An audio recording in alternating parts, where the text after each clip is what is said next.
go. Game number 1 of the ICC finals. Catwoman mirror. It's Waz versus Dizzy. Let's get the show on the road, Mustard. And of course, quite fitting. I think there's a perfectly good reason why Catwoman would be there. 2 of them, I'm not really quite sure. But of course, this is all to play for. It's a double elimination bracket, so of course you do have that second chance, but no one wants to get this far and end up not being able to effectively fall down at round 1. You know, that's going to be something that no one is going to want to be dealing with. Now, the Catwoman mirror, it's basically entirely built around footsies. You know, it's all going to be good buttons, good neutral. Unfortunate combo drop, and I think at the start of the game, those combo drops are going to be a little bit inevitable as we go, and as we can see, we have the graphics now, so the mirror's not going to get too confusing. I was trying to figure out who was who, but of course now we do know. Thank you, Doctor. But there's that jump back. That's going to be such a big thing in the footsies of this matchup. Is just that amazing, like, we know that Catwoman has the range, he does have some great mids at her disposal, but that jump 2, that jump back jump 2 is something we know they're going to have to be looking for. Now, that was really clean round number 1. Waz knows there's no real reason to overextend. That's the common thing about a mirror match, isn't it? If you've got the same tools, you've got the same buttons, if you have the lead, it's very easy to kind of sort of play just outside that range. Catwoman has fantastic whiff punishes as well. It's a bit of an uphill battle though for Dizzy starting things off, as Waz has taken quite a comfortable life lead instantly. So quite a lot of life to work with, especially in this kind of mirror, right, where Catwoman definitely doesn't have to worry about damage, and there's a meterless back 3 to anti-air. Good knowledge from Waz. I think those kind of anti-airs are super confident. You know, you can very easily jumped in, even though she can low profile, you'd normally armor that back 3. I don't know if that was actually what he wanted, but it's going to work out anyway.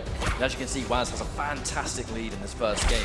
Eyeing up some of that meter for Dizzy, but to be honest, he's already used his clash, right? He's not really spent much of those resources, so. But that's just Catwoman all over, right? She always does a lot of bar, because the only thing she really spends it on typically is the meter burn, cat dash, you know, meter burn back 3. And to be honest, she's not really doing that regularly enough that she's going to be starved for the meter. She's a very, very meter-friendly character. One attempt on the anti-air from Waz, but he's going to be paying dearly with a corner combo that gets dropped by Dizzy. So Waz, of course, still has this life bar to work with. And a meterless back 3 again, another anti-air. Waz, that's the second time we've seen that. Confident in that option, and it's working out really well. It's knowledge in the mirror match too. You know, that neutral jump from Catwoman, that jump 2 is normally such a fantastic button. Actually, unfortunately, anti-air getting completely stuffed, and the hallmarks of what should be a fantastic first game for Waz. It could have even been round number 2. Unfortunately, Dizzy dropped that corner combo, and you can see the cost of dropping a combo, right? That should be his round, he should keep the corner presence, and now he has no such luxury. Also the patience from Waz shining through. Finally loses that first life bar, but look at the difference. Waz in a huge advantageous situation right now, not just in life, but meter. We know that Dizzy obviously doesn't have access to Clash anymore, but Waz, if he gets any hit now, he can go for a Clash himself and get some health back guaranteed if he wants. He can, of course, you know, chase down those air decks. He has a lot of utility left at the moment. He tried the exact same thing to Waz, actually. He tried the back 3, but it's going to whiff instead. Fortunately, no whiff punish was there. I gotta say, I can't really count out Dizzy here. Don't want to jinx it, but you have to eye up the fact that Waz has lots of bar, still has Clash available. The comeback is going to be such hard work, but it's possible. You know, Dizzy's made some pretty crazy comebacks in the past before. I mean, it's definitely possible, it's just going to be difficult. Because the biggest problem he's going to have himself is how much life he doesn't have left to go. Cat dash, there's the whiff punish. Waz is going to get it, and no hesitation, a restart match right away from Dizzy. Not really too surprised. I think the biggest problem was he lost a lot of life really quickly, and he was never quite able to catch up from it. Oh, and a big meatless wake up immediately from Waz, showing immediately that he is not afraid to go for those punishable options just to seize that momentum back. It's pretty rare that you see a Catwoman go for that wake up without bar though. You know, that's one of the big things about that wake up is you meter burn it for a full combo. Speaking of which, Waz gets that wonderful trade into a full combo. And now he's going to get some pressure here in the corner. Backdashes, probably expects Dizzy to squirm on wake up, but that's going to be a confirm on the environment. Full combo incoming. And Catwoman's not going to be struggling at all to get those confirms, especially when you're Dizzy. I mean, at this point in the game, when the game's been out for as long as it has, like, you have to be aware of those environment combos, right? You have to be able to just squeeze every bit of damage you can out, especially now Waz is taking a meager life lead, but unlikely nonetheless. Or anti-air, because he knows he's not close enough to get a full button. Plus frames. Or the backdash from Waz. That's knowledge, right? You know, Catwoman, her backdash is super, super strong. If you think they're going to try and press buttons, you can get out of dodge with it. Waz reading a couple of air escapes from Dizzy in this series. And again, good catch. Uses the catch scratches, but it's good currency spent if you're going to take the round, in my opinion. Well, also the fact that Dizzy spent those 2 bars on the air dodge. You know, the evade was completely kicked down, and maximum range down to anti-air from Waz. I'll say Waz looks in complete control so far. He just looks really confident in the mirror at the end of the day. And this is such a clean mirror. You know, you have to play so smart, so calculated, really confident from Waz. So many of those just immediate wake up down twos because Dizzy, he's going through some neutral jumps, almost expecting Waz to not respect it and sit there and hold it. But if he can down 2, why wouldn't he? It definitely looks like the way Dizzy is trying to play this neutral, Waz is just ready for. He's having the answer for almost everything, right? Jumping back, neutral jumps. He seems to be one step ahead in the neutral. that's going to have a lot of reward, as we can currently see Waz on the verge of being 2 games up. And just in case anyone's new, 3 out of 5 is what we play to in Injustice. So there's still going to be a little bit of wiggle room for Dizzy, but he's starting to run out of time. I mean, down but not out, right? Like he's definitely, without a doubt, he's down a game and almost down 2. But this is comeback potential, especially if Waz is going to miss that combo. So, of course, he has the games to work with, but every match you lose, it just gets one step harder to bring it back, especially in a mirror match like this, when Waz, to be honest, is looking really confident. Good block on the low, no reason to block overhead. Yeah, that's one thing about Catwoman. If you're just patient, if you're just confident, block low for the majority. She doesn't have a lot of overhead potential. Chase it down with the jump 2. We're going to see someone on the start here, but I'm really eyeing up that clash. Waz using it just to undo some of the damage, stop the bleeding a little bit, but he's going to keep it. He didn't clash straight away. A little bit of hesitation from Waz. Took a lot of the damage before deciding to clash. I think he didn't realise, no, if he didn't, it's going to be missing a chance to get guaranteed health back. But of course, and that nice anti, Waz already ready again. Dizzy going back to player select. Normally in this kind of situation, it's a stage change or just attempt to get some time back, or just look at notes, which we assume he has on his phone. Just about trying to give yourself some time, really. I would be surprised if Dizzy changes, because the thing is, if he changes, he can actually give scope for Waz to change. You know, you're almost like what you get for losing. As unlikely as that is the situation, it's just the reward you get for taking the first 2 games, but it looks like it is just going to be a little bit of a breakup, of stun the momentum a little bit. Now we're starting things off. Waz on the verge of a 3-0 so far. Would be a pretty insane result, I have to say. I definitely expect this to be closer. It's definitely not what I would have predicted. We know that Waz is a great player. I'll be honest, I kind of thought this would be 3-2. The bias in me would like Dizzy to take it, but Waz is an incredible player. You know, he's been the #1 player in Australia for Netherlands games for a couple of years now at least. It really does demand that respect, you know, and he's really earned that right, which is why he's coming in as the #1 Australian seed. Instant jump 1 as Nancy. Yeah, he's not going to get a full combo, but he's still going to get corner positioning. That's the important thing. Tries to wake up down 2, expecting disrespect, but Dizzy, no reason to overextend, and Witch gets a full combo, 4-3, finish the damage. And now is Waz going to go for something brave. Tries to, but you know what? I respect that wake up. If you're going to go down anyway, just try and get a combo. Try and get out the corner. Well, as unsafe as the wake up is, it does launch if you meter burn, and we can see Waz has tons of bar to do so. This is an immediate shift of what we've seen though. For the first time, Dizzy is massively in the lead, but Waz still going for the anti-air, not afraid. He's been giving up his turn quite consistently with these neutral jumps. He really has in the jump back environment. Dizzy taking damage, opts not to go for meter burn, wants to save the resources just in case Waz goes for a clash later. And there's the confirmed cat dash. We're going to get some damage on this. The jump back 1 doesn't get the damage, but I think he just wanted to have his back to the corner, but the down 2 comes out again. Dizzy has woken up a little bit in this game. That was an air dodge attempt from Dizzy there as well. He definitely hesitated to go for the normal B&B, and we can see Waz with all that bar at his disposal. Down 1 challenge, spends the full trade. Is that enough to kill? Are we close? Not quite. Wake up, cat dash, unclashable back 3, unclashable forward 3. And that's a quick turnaround. Now here comes the character change again. It's going to be for a stage change. It's going to give a little bit of time. Disney's going to make this reverse 3-0. Don't give this guy momentum. No, honestly, I think it is just trying to take Dizzy out of his stride a little bit. We get the same stage, but a different area of it. But we saw that Dizzy was able to benefit quite from that. But a big neutral jump from Waz. Well, some of these mirror situations, they are really about just hard reads. At the start of a round, when you both can press a button at the same time, you know, if I think you're going to press a button, I'll neutral jump and eat it up. That was just a good read that Waz made there. Now you can see things have swapped around once again. Dizzy now half a life bar down. This is quite difficult to come back from, especially when you can see that he was able to take the last game super dominantly, but it was on the flip, you know, when he had that big life lead. It's really important in this matchup, and another neutral jump. Waz has the second neutral jump already in this match alone. That's going to put him on match point almost, not quite. He's just really expecting Waz, expecting Dizzy to press the button, and because of that, he's getting those neutral jumps. Dizzy's going right into it, doesn't get the reverse just yet. So wake up. Oh my god! I'm not sure if that was intentional. Oh, last minute cross up. Good luck.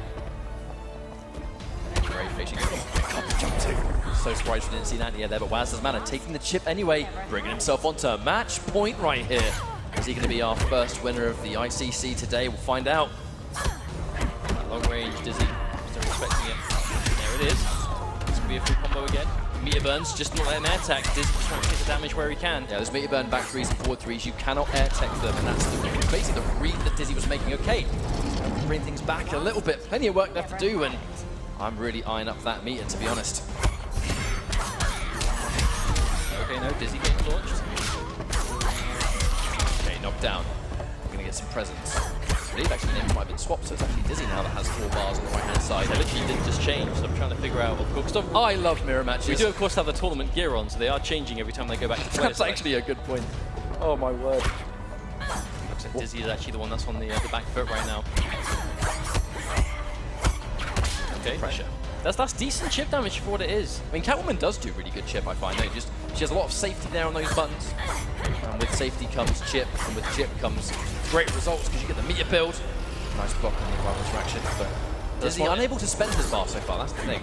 You're just not given the opportunity. I feel like Waz has really slowed this down, and that has been the thorn in the side for Dizzy right now. The interactable is back. Whoa! All dancing around.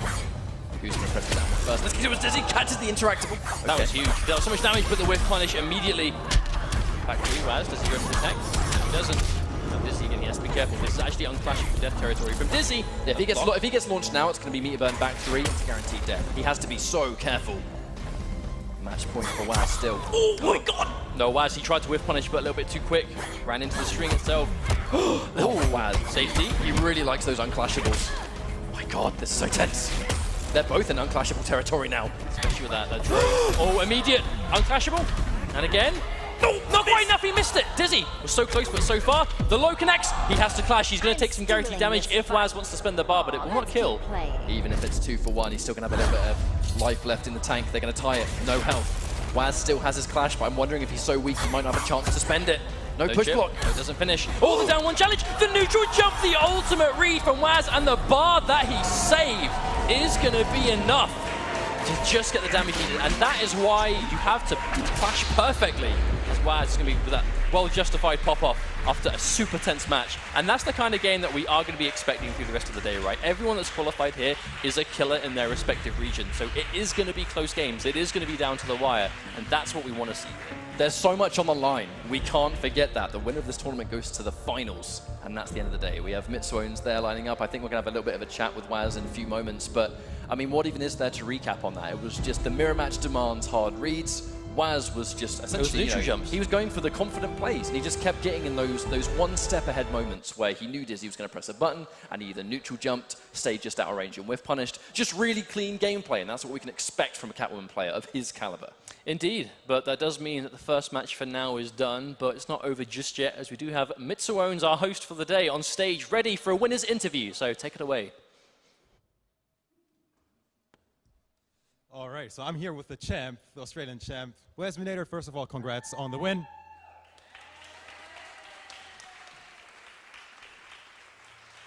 Now, I recall ever since 2015 when, you know, all the Mortal Kombat thing was going on, a lot of regions got love, but the Australian region was kind of left out, and I know you for a fact, you know, voiced, and you were telling people like, hey, we had a community, we want to be part of this.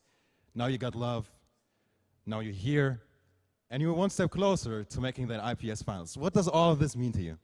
Man, you have no idea how hard we tried to make this, get an opportunity like this, and the fact that we finally got it, and just goes to show, even that match there, the Aussie scene is strong, so there's no reason we shouldn't be included in IPS and all the Pro Series kind of things. So yeah, man, I'm just super hyped to be here right now, and of course, it's one of my first match, so I'm super happy here. Definitely nice to have you. So obviously, we saw some of the pop-off, and it shows that it means a lot to you. So, but what's the end goal here today? Are you here to take part or to take over the Australian force? What's the deal? At the end of the day, I just want Oz to be on the map as much as possible. So if that means winning the whole thing, that's what I'm going to do. All right, man. Anything else you want to say? Any shout-out you want to give? Just again, shout out the Oz scene. All the scenes. All right, man. We're going to see you later on. But first of all, let's give a round of applause to Wesminator. We'll see you later, man.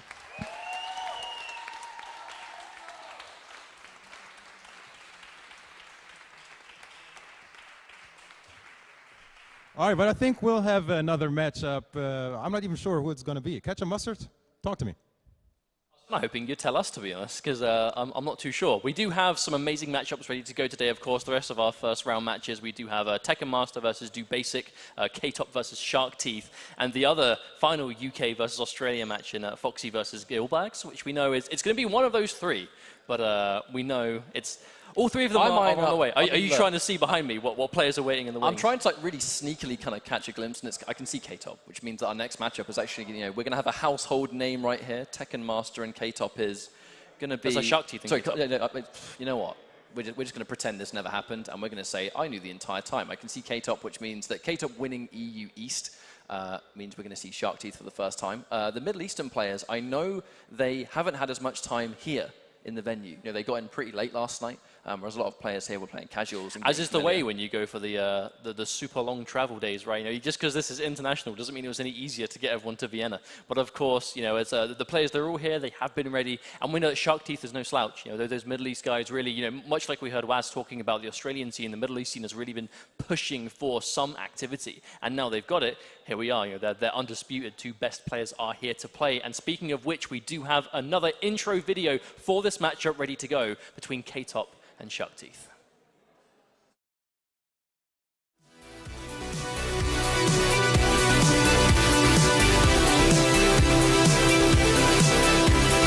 I'm K-Top and I'm one of the best Greek fighting game players.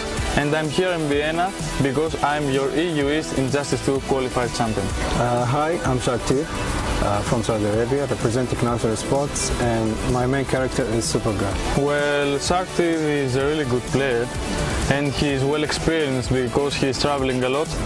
This tournament is a huge chance for me to prove myself and to qualify for the IPS finals. And I'm confident, I believe in myself too. He has Tekken Master as his mentor, so he's definitely dangerous. I know K-Top is a really good player, but I'm coming to win. But it's going to be a good day for me. Will I be able to win this tournament? I guess we'll have to find out. I didn't come this far, just to only come this far.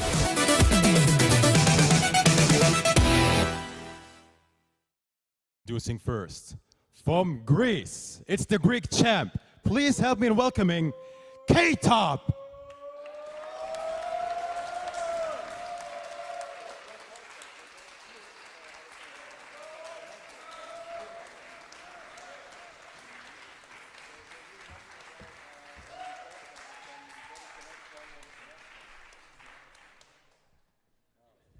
And his opponent, from Saudi Arabia, recently picked up by Nasser, please welcome Shark Teeth.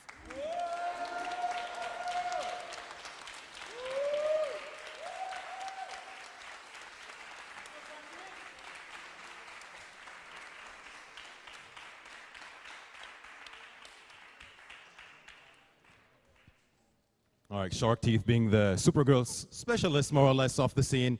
K-Top, not really a loyalist when it comes to characters, but he goes with what works best. But take it away, gentlemen. Catch a master.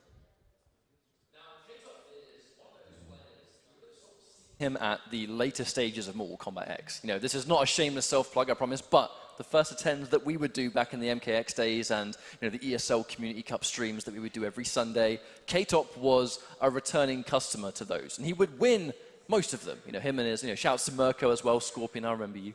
Those guys used to kind of two-man attack those cups. And it was kind of where those guys made a name for themselves in the online scene. They went into Injustice 2 very, very seriously. K-Top hasn't had as many opportunities to, I think, show the world what he can do, but he's taken that character variety style into Injustice 2 as well. But then you have someone like Shark Teeth, who has been going around the IPS. He's been playing with his teammate Tekken Master, both under NASA Esports. But Shark Teeth has really kind of been known as that Supergirl specialist. So we kind of know that Shark Teeth has a more, I suppose, expected character choice, whereas with K-Top, we don't really know who's going to pick. We know he plays a little bit of Starfire, but lots of different options there. But I feel like it's not just a character choice. You know, K-Top, he's been around competing online for, at this point, about 2 or 3 years. But he hasn't, his online success hasn't been able to translate to offline placements as much right now. And Shark Teeth, we know, has had a lot of experience this year flying to America multiple times, you know, flying around Europe, of course. You know, Middle East came in force for Viennality as a group of players. In this very room. room. You know, those of you with a keen eye may recognize the venue, as of course this is where we were for Viennality a couple of months ago. I'm extremely excited to see this match because we know that K-Top is someone that we know has the skills in the game, but hasn't had the offline success that we know he's hungry for. And Shark Teeth, we've seen a bunch already this year, but this is just a matchup we haven't seen. You know, we haven't seen them play before. K-Top is, I'll be honest, looking really comfortable. He has been looking quite confident this weekend, you know, in various casuals. He's been playing games with Do Basic for basically non-stop for the last couple of games. But of course, you know, They are going to be swapping over. Make sure they're on the right-hand side of the screen, which, to be honest, we know could be quite important, especially when you're trying to just if it's keep a an eye on mirror what's going match, on. if it's a mirror match like just earlier on. But that's unlikely, you know. We've said before, we know Shark Teeth is likely to bring out Supergirl, as he is kind of one of the only real Supergirl players left in the community right now. You know, Supergirl has had a bit of a journey with the game. She has had some minor adjustments here and there, and some Supergirl players have moved on and, you know, kind of looked for better alternatives in the game's current meta, but not Shark Teeth, as he's been looking to stick with Supergirl a lot. But he did bring out Starfire in the Middle East Online qualifier, so we know that's something he might do as well. But on the topic of Starfire, a character we know that K-Top plays. You know, K-Top, he plays Atom, he plays Starfire, he plays, he's been playing a bit Canary this weekend. Like, he really does seem hard to predict. But the big thing about K-Top's Starfire is that he used Starfire before she was Flavor of the Month. He's had a lot of knowledge with this character all the way up until that point. We're going to see a button check right now. Catwoman is a very smart pick by Shark Teeth. We know he can play this character as well. And as we've seen in previous tournaments, you know, Tweedy versus Samij, for example, Catwoman is a character that can fight Starfire really effectively. And she's a dangerous character. You know, Starfire, she's got really good buttons, she's got really good projectile zoning, and very hard to get in on. But Catwoman is one of those characters that can kind of, her range alone and her mobility can shut that down to a degree. Now, I've gone back to player select. I am wondering if that was just a button check pick or whether he's going to go to Supergirl. I don't think Supergirl versus Starfire would be terrible either, but we'll see. Well, I guess we're going to be seeing it soon. As it's most likely going to be Starfire from K-Top, and this, of course, it's one of those fake-out button checks. I mean, he's done that before. I mean, but it's a smart thing to do, right? You know, when we have so many players in this 8-man bracket that we know play multiple characters, you know, blind pick, hidden select, whatever it takes, you know, to make sure that you're not that easy to prepare against. But it looks like we're seeing some kind of adjustment from Shark Teeth before we play.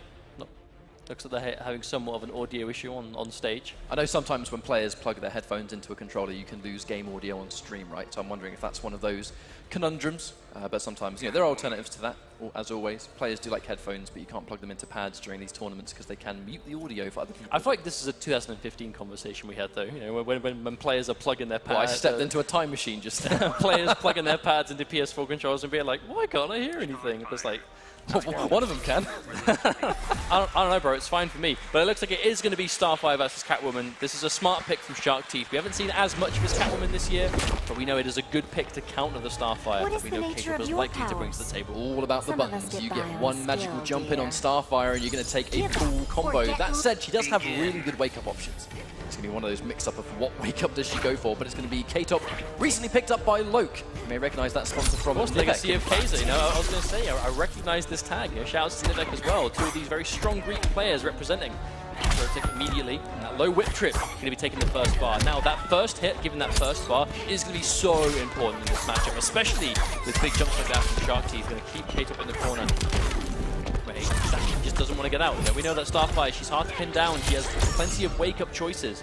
But only from certain ranges are they truly a threat. And again, it's that Catwoman jump too amongst a few other tools. This matchup a little bit tricky. It does for just that exact reason. Tried to Anya, didn't quite work out. Now there's the immediate backdash. It gets away from the clusters, but it's not enough to beat the trait. I'm talking about this matchup because we know that Tekken Master plays Starfire, right? So this is a matchup Shark Teeth is more than prepared for. Well, I feel like that's always going to be a case. You know, we know the Middle East scene, they do have a huge amount of characters represented between them. For that exact reason, you know, they play characters for no reason other than just giving each other matchup experience. And that's what you need to do. K-Top looking to fight back. Oh, catches max range string, ready for it the second time. 2 bars spent. He's taking the life bar, sending Shark Teeth to full screen. And that trait will recharge before they can play again. A really good sequence. That string off the standing 2 that goes into the low, K-Top really likes that string. And there's the grab. Hit by the grab, you block high, expecting the overhead on the end of that forward 2, and you're going to eat a grab, as I just said right there. Back to back 2 times. Ooh. Anya down back 3, yes please. Full screen Anya. And this is where Starfire wants to be. Shark Teeth, plenty of bar, not getting an opportunity to spend it, and just like that, stolen the round away. But now we're getting interactable. No clash from K-Top. He's opting to save it. He's got to be careful, because if he gets full comboed here and knocked down, if he's opened up now, unclashable. Wake up, down back 3.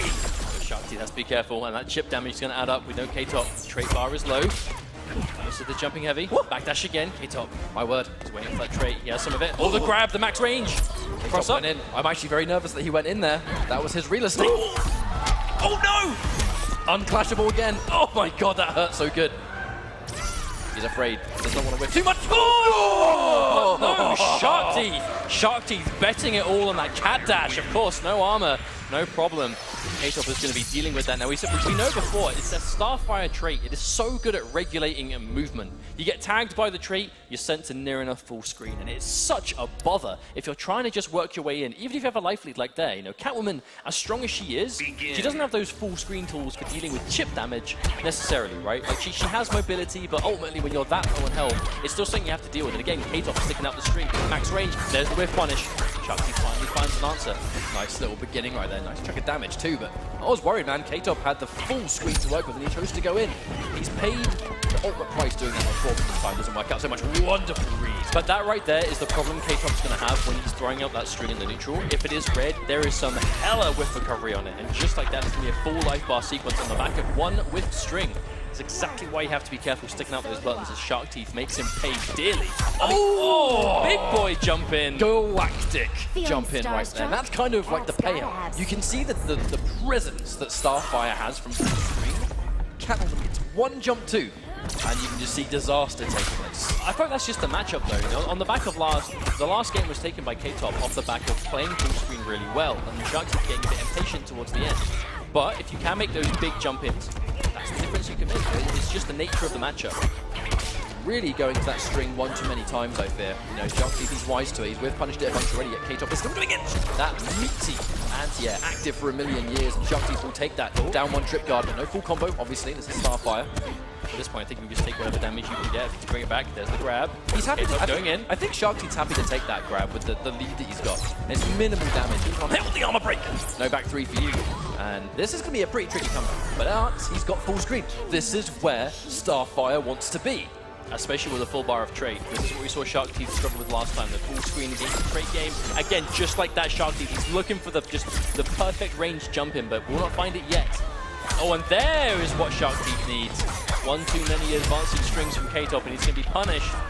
More damage coming through. Set up. The wake up is punished clean, and that's going to be a return game. Shark Teeth looking good. Now, good K-Top puts himself in these positions where if he's won the first game, he has kind of got the luxury of the final counter pick if he wants to change characters. Now, K-Top changes characters regularly in tournament. Now, he's gone into Batman. This is a more favorable matchup, though. This is a good matchup for Batman. But we have to remember, this Catwoman pick from Shark Teeth was a counter pick to K-Top. The fact that K-Top won that first game means that he's now changing on winning a game, you know? Like, he ended up losing, sure, but he took the first game. That has put K-Top in a great situation with the counter pick war, considering we know that's what it is from Shark Teeth. You know, Catwoman, she deals with Starfire, she could deal with the Atom that we know that K-Top has access to. So the Batman pick from K-Top, somewhat unexpected, but a good idea, on paper at least. He has been using Batman in casuals. You know, this is actually definitely a character he knows how to play. We're going to get 4-3, hurts so good. And now, we're going to get a Beverly standing one. That's the original. Vortex adjusted. Standing one into bat release gives him the new Vortex possibilities. Jump two. Good raid. It's just a regulator. Combo, man. Absolute regulator of a button. Just covering so much of the screen. There it is again. That's 2 for 2 attempts from Shark Teeth to do something in between the gap. Easy anti-air. A Batman jump 2 isn't what it used to be. Oh, and again the read. Shark Teeth one step ahead, and he manages to seize the life lead back. Corner pressure at disposal. Catwoman building the bar, spending the trait, push block from K-Top. Protect, but the bat disappears. Good trade for Shark Teeth. That's the problem. The authorities are getting rid of pressing buttons off the mechanical bat. They're not really plus on block, but if there's a forward 3 coming your way within frames, you probably should sit there and take it. I like how K-Top opted not to go for the restand there as well, because he didn't have a bat, so he wouldn't have the same kind of deadly vortex that you have seen Batman players be able to use nowadays. Push block, just to remove the trait. So important when Shark Teeth is so close to losing the round. Interactable! Giving the mobility. These are 2 gadget characters. They're going to be bouncing off the environment, not throwing it. And they don't disappear either. Like they are going to be an object to deal with for the entirety of this game. All tries to confirm, doesn't commit, and there it is. He's getting tagged by the back 2 for Batman. Even things out now. It's really hard to call this one. I feel like Shark Teeth's playing around the interactables better, but K-Top, it's that Batman effect. Batman, one of the most efficient tournament characters in the game. Oh, full screen. And there it is. Going to get hurt. Good for K-Top, he's managed to get out of the corner at least here. That was one of those good clashes that you can use it nice and early. The meter's pretty much even. It's just a traditional combo breaker. Makes you wonder if K-Top's just going to try and get away from those orbs, as they really haven't been playing to his strengths in this game so far. Tries to get the instant jump in, but Shark Teeth managing to catch him out. R spent here, extending the damage. Get much likely as he can. Kind of like he didn't even want to try and finish that combo. Like, that's such a weird angle. He's going to let it rock, and the jump one so active.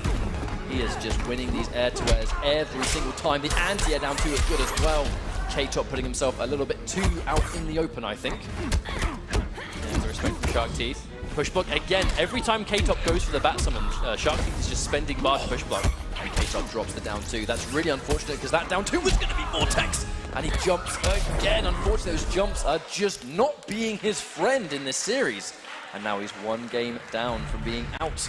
Being sent to loser's bracket. But not at all surprising to see him go back to character select, because even if he decides to stick with Batman here, because I don't think his Batman was bad, I think the biggest thing that hurt him there was just the interactables. I feel like Shark Teeth was playing around the interactables so much better, and it looked like K-Top was really struggling to deal with them. You know, just down to the mobility, the invincibility. It looked like Shark Teeth was ready for, well, every opportunity to kind of squirm his way out, you know, with them. And that's what they're there for as gadget characters, you know. You don't have the offensive ability with them, you don't have the ability to throw things, get unblockable damage with the power characters. You get mad utility, you get movement, you get, you know, obviously corner escapes, you get so much out of it. And, oh, did they re-random the stage and get it again? That is really unfortunate. They did indeed, and he's going into Atom, and I want to say this pick is very risky purely because, again, Tekken Master plays Atom regularly. This is going to be a matchup that's not going to catch Shark Teeth off guard, and unfortunately for K-Top, it's just going from bad to worst. He's lost half a life bar already. Give up the trait. No, we cannot. That's always the question. Atom, one of the most obnoxious characters in the game to defend against, and the trait is a big reason why. Sweep, K-Top, not afraid to play the long game with Atom. Just chipping you down with every single possible opportunity. But again, another thing on the stage, you know, we've already seen Shark Teeth, he doesn't struggle to use interactables to jump around, to get around the Atom full screen neutral. You know, Atom is a character that really denies that neutral, and the block and the full punish, just so ready. At the end of the day, when Atom reappears off his trait, he is vulnerable for a set time. If you block correctly and then he reappears, you get a guaranteed punish. This is going to be match point for Shark Teeth, who is looking in really good shape right now. Oh, Shark Teeth. Oh, getting caught on the way up. Let's go away from K-Top to send it down. Oh, I like it. Oh my God. Wow. Whip that little man back into reality. Whoa. So many whips. Oh, so careful. Atom can't really whip against Calvin. She has longer range. And there it is. Catches the full combo. This is corner central, so meterless launch. She's going to use the cat dash. More damage, knockdown and pressure. Shark Teeth, I mean, at this point, this is his round to lose. I mean, yeah, he has all the tools in place. Look, the avoiding Shark Teeth, just nothing. Full punish, easy defense from Shark Teeth. So unfortunately, K-Top just constantly attempts to crack into Shark Teeth, just aren't working. This is playing so solid right now, K-Top. No clash, managing to take the first life bar, that's what he needs. Not an impossible situation to be in, as the trait is about halfway back now, but it's the meter that worries me. Atom with no bar is nowhere near as scary. That raw down 2 that just says, no, this is my round. Raw trait. Signs of a little bit of desperation, I fear, from K-Top, actually. The throw tech of all the options she'll get hit by. That was a hard read for the grab. It's going to be right. And oh my God, Mia back 3 to armor through. Chases down the tech, and read after read. Shark Teeth defeats K-Top. And he's moving on in winner's bracket. That was an insanely clean end to that round as well. Like, just the reactionary punish on the interactable, using the armor of that back 3 to get through it clean.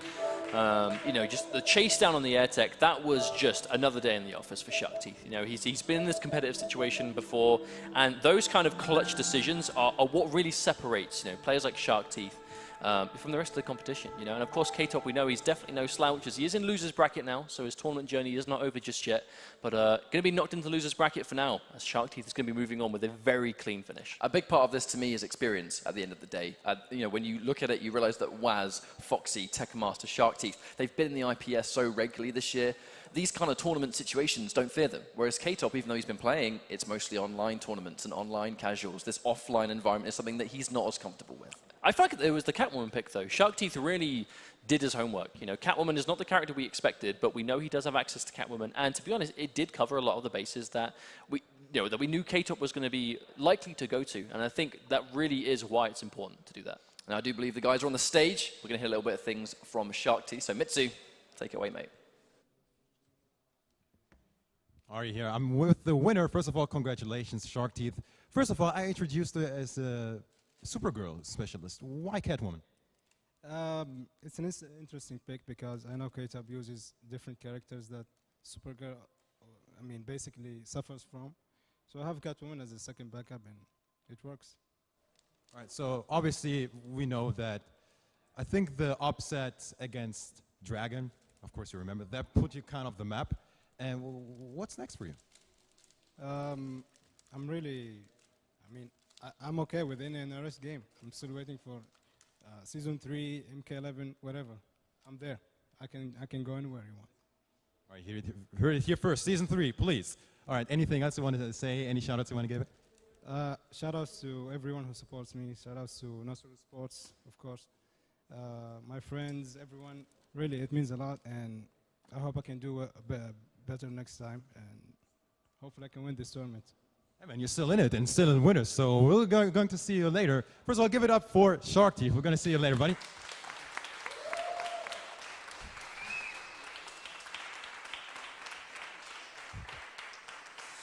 I think the players are just about ready for the next matchup. What's it going to be? Ketchup Mustard, talk to me. Tekken Master, which means our next matchup is more than likely Tekken Master versus DoBasic. Now, we're expecting a interesting matchup with this one, I have to be honest. Tekken Master, a household name in the NetherRealm scene right now. The man that made the Fox take his hat off at EVO 2016. I feel like there is so much of a cooler way of saying that. I mean, I don't know, de-hatted He the made Fox? him take his hat off, scalped him. I mean, Because he beat him at Combo Breaker then after, like the next year, and actually did it. He removed the hat and held it up. Which is infinitely a better way of saying it than made him take his hat off. Yeah, but this is not a mature rated game. I couldn't be that violent. Either way, it's going to be most likely Enchantress from DoBasic. If you watch this guy's stream once, twice, you know that he's quite the Enchantress enthusiast. And Tekken Master, like many players in the NRS scene now, a master of many characters, and he plays the counter-picking game. So I, for one, am very excited for what we're going to see here. It's going to be a dramatic clash of playstyles. We know, of course, that DoBasic is Enchantress through and through. He has got Wonder Woman as well that we know is just as tidy. But Enchantress really made him famous. You know, he is, without a doubt, in my opinion, one of the best Enchantress players you can see right now, especially outside of America. But Tekken Master, I don't think he could be ready for Enchantress from a match perspective, but he plays so many characters that might give her a problem. So I'm excited to see it. Well, as always, we have a little bit of an inside look at the two players we're about to see, so check it out.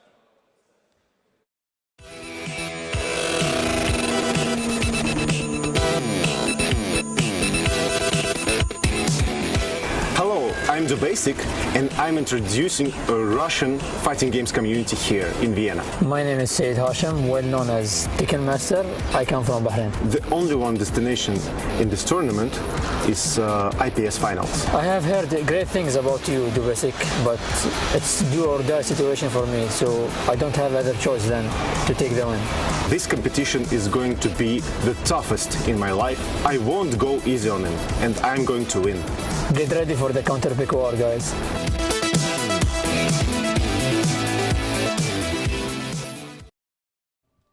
Introducing first, the first seed of the Middle East qualifier, the Prince of Arabia. Please welcome Tekken Master.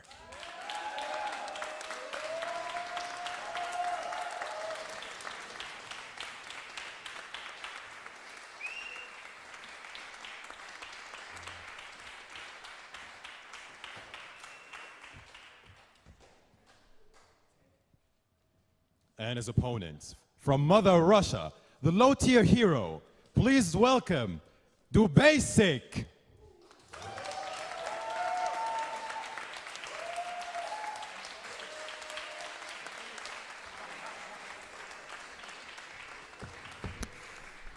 All right. Definitely in a hurry seems to be DoBasic, so probably going to be Enchantress, Tekken Master pretty much playing whatever. But yeah, should be an interesting one. Ketchup Mustard, please. DoBasic is one of the more interesting players in this tournament. As you heard, coming from Russia, and the CIS region has so many talented players. And I'm glad that we're able to get at least one of them here in the tournament. DoBasic kind of really making a name for himself this year. This was the player at Vienality that was able to defeat Honeybee in winners. There was always the talk of the building and the talk of Twitter of Honeybees just lost to this Enchantress player. What? Turns out that guy was DoBasic. I mean, I feel like as impressive as you know, as an achievement as that was, I feel like it's often undersold as to what, in my opinion, his crowning achievement of his Injustice 2 career so far has been, and that's he won Moscow Fighting Arena, and there were some amazing Russian players in attendance. That is Russia's premier event, you know, at least for the NetherRealm games, and has been for a while. And he was able to win that this year with Enchantress. So we know he is a seasoned tournament player already in Injustice 2, but we know that Tekken Master, he said it himself, this is a do-or-die tournament for him. Tekken Master, he's been to a lot of events this year. You know, he's tried to qualify through the points ladder and fell literally just short. A matter of about 5 points or something 5 crazy. points. So close. 5 points kept him out of the IPS finals through points this year. You know, Happy Power was able to inch ahead of him just slightly. And that can literally be the difference between one placing at an event, right? If you got 1 round further, maybe things would be turned, and it might be Happy Power. It's that really ugly time of the year where you kind of start to hindsight things, and you look at all your previous results and go, if I won this game by, like, you know, if I lost a game because I dropped 1 combo, if I didn't drop that combo, I took the game. If I took the game, I'd be in finals. But they're the thoughts you can't afford to be having today. It's mad. This is it for Tekken Master. You know, of course, every player in this tournament wants to win. You want to, because we have to remind you guys at home, the winner of this tournament gets a guaranteed spot in the Injustice Pro Series finals in Chicago next month. And that is an incredible opportunity to have as a NetherRealm player. You know, making the finals in itself is an achievement. So just to be there is super impressive. But if you're there, that's a 16-man tournament. You know, you can stand a good opportunity to win big money and be the best player in the world. You know, you earn that right.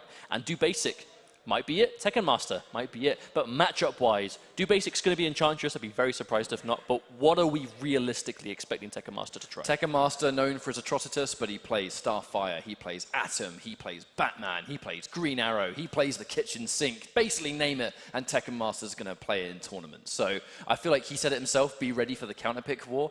I would go as far to say DoBasic might be more prepared for this matchup. I don't believe that the Middle Eastern scene has an Enchantress player, and especially one of... I feel like you could replace the Middle Eastern scene with almost any scene in the world, and that sentence would still make sense. This is such a niche character to play, and DoBasic, he is so strong with, like, he is the best Enchantress. But it is going to be Atom versus Enchantress. And he can start things off as the first hit, with Atom via trait, but the anti-cross-up, that down to the uppercut from Enchantress is going to be a defining feature in this matchup. That cross-up jumping too as well to give DoBasic a little bit of a lead. Now, this sort of neutral game, she can reflect the projectile, but she can't reflect the ground pound. It's one of his main keep away tools. He has a very strong counter-zoning game. And down 3, out of the plus frames, and hello! Back 3. We're not going to be in the Rock of Eternity anymore. I mean, that was just a point-blank back 3, and it worked so well. I wonder what that was. And DoBasic still work. Or tries to edgeware, but I'm actually really surprised the trait missed. That's Atom, he's a little man, and he's irritated to hit, and that forward 3, so good. A unique forward 3 does track almost entirely full screen. Reflect again, forcing him into this situation. Now, one thing about this matchup, Enchantress can anti, and that's what the float was for. Tekken Master, he's mindful of DoBasic's execution on that down 2 anti-air. Speaking of which, though, to give him a taste of his own medicine as the trait comes out again. DoBasic, the defense on point. Oh, he walks back to the throw, didn't reach. That's going to be a full punish. DoBasic, not only was that a block on the trait, he walked back to make the Atom throw, not even be far enough to hit, to reach. That was pure defense from DoBasic and matchup knowledge. Oh, that forward 3, unfortunately, went for the wrong range. The close one probably would have anti-aired the push block just to get rid of that chip. Tries to go for the teleport to get out of there. Big read from Tekken Master, because right now we see a Soul Steal knockdown presence. Jump 3 just to get a bit harder. The parry comes through. Don't press buttons right there. That's a really good life lead for DoBasic to have, though. Tekken Master able to chip away that first life bar, but this is a great situation for DoBasic to be in. Oh, trait is out. Here's the mix-up. Oh, the throw tech! But it does, the thing about that, if you have your throw tech when you're an Atom player, it does at least get you safely out of the trait. So not a terrible turnaround for Tekken Master. He's really showing that his general approach here, like sometimes it works and sometimes it doesn't. He's been saving a lot of meter. And as your blocking trait, blocking attacks does give you super meter, so he's been pretty high on the resource department. Oh my god! The spirit son above says no to that jump in. Want the block, but no trait. It's back now though, and it will be used immediately. Tekken Master wasting no time. That's going to be a safe way again this time. Meter burn, but goes over. No throw tech from DoBasic. Tekken Master managing to claw this one back. Really looking at the super meter. But there's the freeze! Full combo. I was going to see an air tag. There it is, chase down. Does get out. No full combo. Let's let him escape a little bit of damage. And the wake up! Wonder what Tekken Master attempted there. Oh, sweep. Wake up again. Interactable, unblockable. This is a dangerous situation for DoBasic. One more unblockable, that's it. Oh, and that teleport. I wonder if DoBasic was waiting for a ground pound there, but it did come down to the final hit. I'd love to see all the games go down to that close, because I feel like DoBasic, he looked so good in the matchup, but Tekken Master just refused.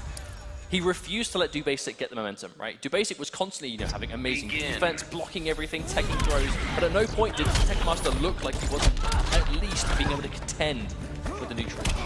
That's the issue with this character, right? Atom is such a slippery eel of a character, very hard to lock him down, and Enchantress has a very strong grounded game if you are a character that is forced to play on the ground. Atom, he pretty much takes neutral and flushes it down the toilet. That's what this character does, which makes him such a good pick against Enchantress, which is why Tekken Master went with this pick to begin with. An attempt to interrupt the trade there instead of just blocking it, but that's going to be a full combo. DoBasic must have tried to go for a background bounce, but was just out of range of it. Oh, the anti-air, good pickup. Very unfortunate. And there's the aura. Oh, you're going to take damage getting in one way or another. That's just going to cover multiple bases. Tekken Master in better shape than he was previously. He took the first game, so concerning times. DoBasic. Oh, that trade's going to hit. He gets Tekken Master safely out, but DoBasic tries to press buttons anyway. Oh, there's the anti-air. Oh, tries to go for some optimals, but again, wasn't able to. DoBasic missing a lot of damage on the table. A couple of instances where he's really miscalculating the range he has for those interactables. That's one of those problems. If you miss an interactable combo, you're punished with no damage. And against Atom, every hit counts. Big boy neutral jump. Master one step ahead again. There's almost. I actually think he probably jumped back to back. He was standing in the mist the whole time though. DoBasic almost traded the damage on that one. Good thing he healed then. Oh no, 4-3's not going to work. Recapture, meter burn, full combo. A little bit too far away from the interactable, but at this point he's done so much damage, it does not matter. Oh, get off me. But again, this Tekken Master, he's playing himself. He's playing the matchup as obnoxiously as he can. He doesn't want to give DoBasic the chance to look like, here you go, you can finally get some OP, right? The wake-ups, just the constant reads. Tekken Master is playing this really well. He has to spend the bar, get that health back, there's no choice. Wake up, buttons into trait.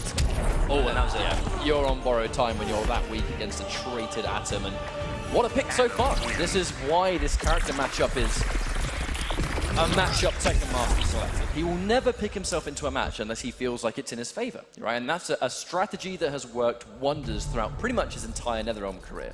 DoBasic's in a tricky position now. Like his Enchantress, it is world class. It is one of the absolute, you could say the most successful competitive Enchantress. But against a character that is hard to deal with and hard to pin down, clearly there's certain things in the matchup that he can't do. I mean, of course, case in point, the curses. Enchantress, so much of her game plan, or a very scary thing about this character is her curses. And Atom is a character that is not going to let fighters approaching Metropolis. With Atom, the ground pound will interrupt it, teleport and reaction can interrupt it.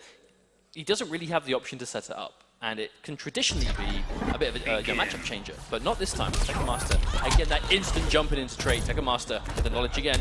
Oh, wait. Did he throw Atom in trade? I can assume they both tried to grab it at the same time, which naturally led into attack, and there's the first time I've actually seen the character power come out.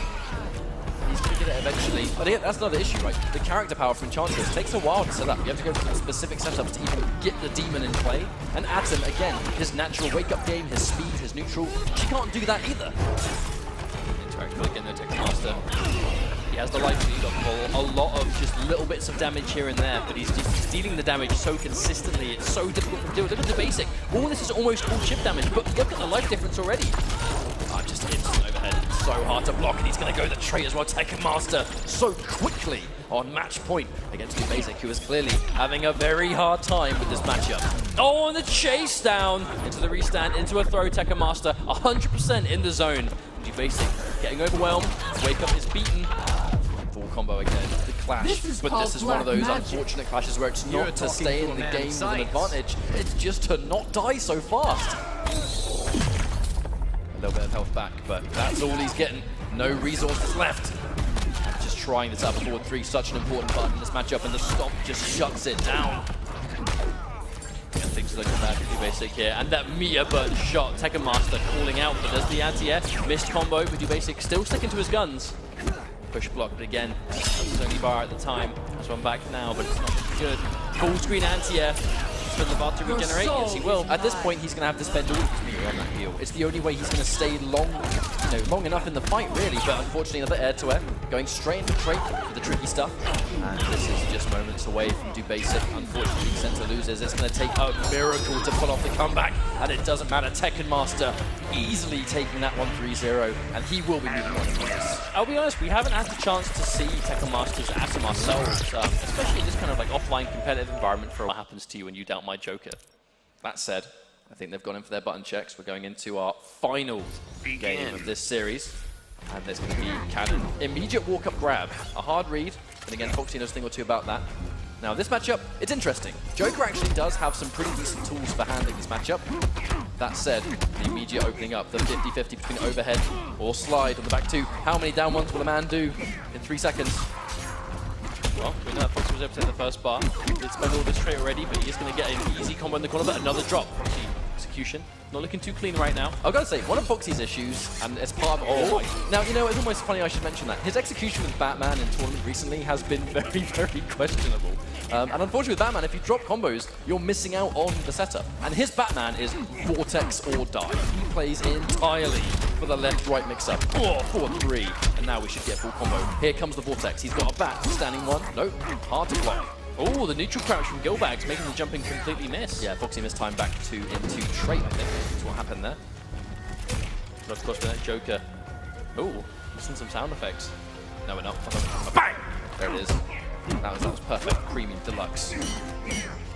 Down two for Joker. Lots of range. Can be cancelled into teeth as well. So that's sort of like a dangerous positioning tool.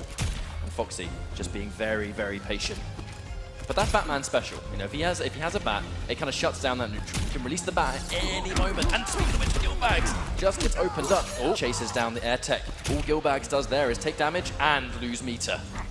That's arguably one of the better times to go for an air tech when you can see the Batman player doesn't have bar. You know, you're not just going to get hit by meter burn up rang and get relaunched for your troubles. But we know that revolver shot from Joker, to be honest, a deceivingly good projectile for what it is. You know, it does decent damage, it hits instantly, there's no projectile. I think Foxy gets a lot of knowledge from Gilbags here. Foxy knows that Gilbags is old school, and he's very respectful. So when he goes for those things like slides on block, he knows the chance to release bat is so high, he's just not going to do it. He knows he's going to sit there and respect it, so just keep the bat.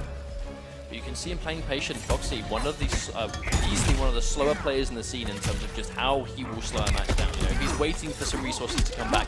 Full jump-in combo off the bat, but this is what that patience is rewarded with. Misses a combo, goes for the optimal stuff, but will miss it. Lose a bat for his trouble again.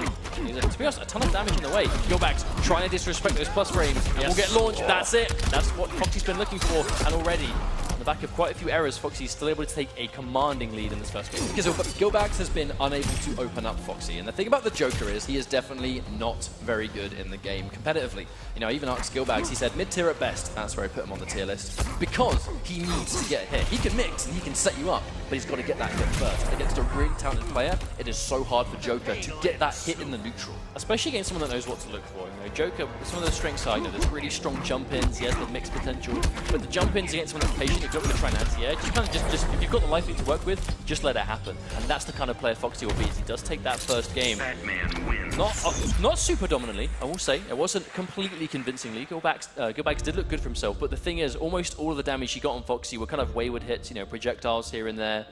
Nothing really substantial, because Foxy, as much as he was having execution errors, he still has the defense, he still has the awareness and the reactions to not get opened up. But that's going to be a full trip guard. Gilbags, as I can say that, is going to get his first combo of the set.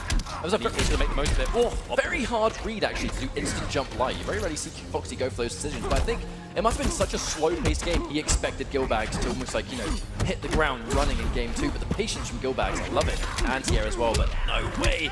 Needs the jump in, and now we should get a mix up here. Nope, no bar to spend. Forget I said anything. He does need the meter to meter burn the grapple for Vortex, which he does have now. He does have one access to trait as well. Good situation for Foxy to be in. That one combo is able to even things out somewhat. Oh, big range. I like that from Gilbags. We're going to see another full combo at last. Gilbags finally gets 2 openings, yet to get a single opening in game 1, and just like that, he's reversed momentum. And now Foxy's having to sit there and block. Wants to push block just to get the safe bat, and Gilbags swinging too hard.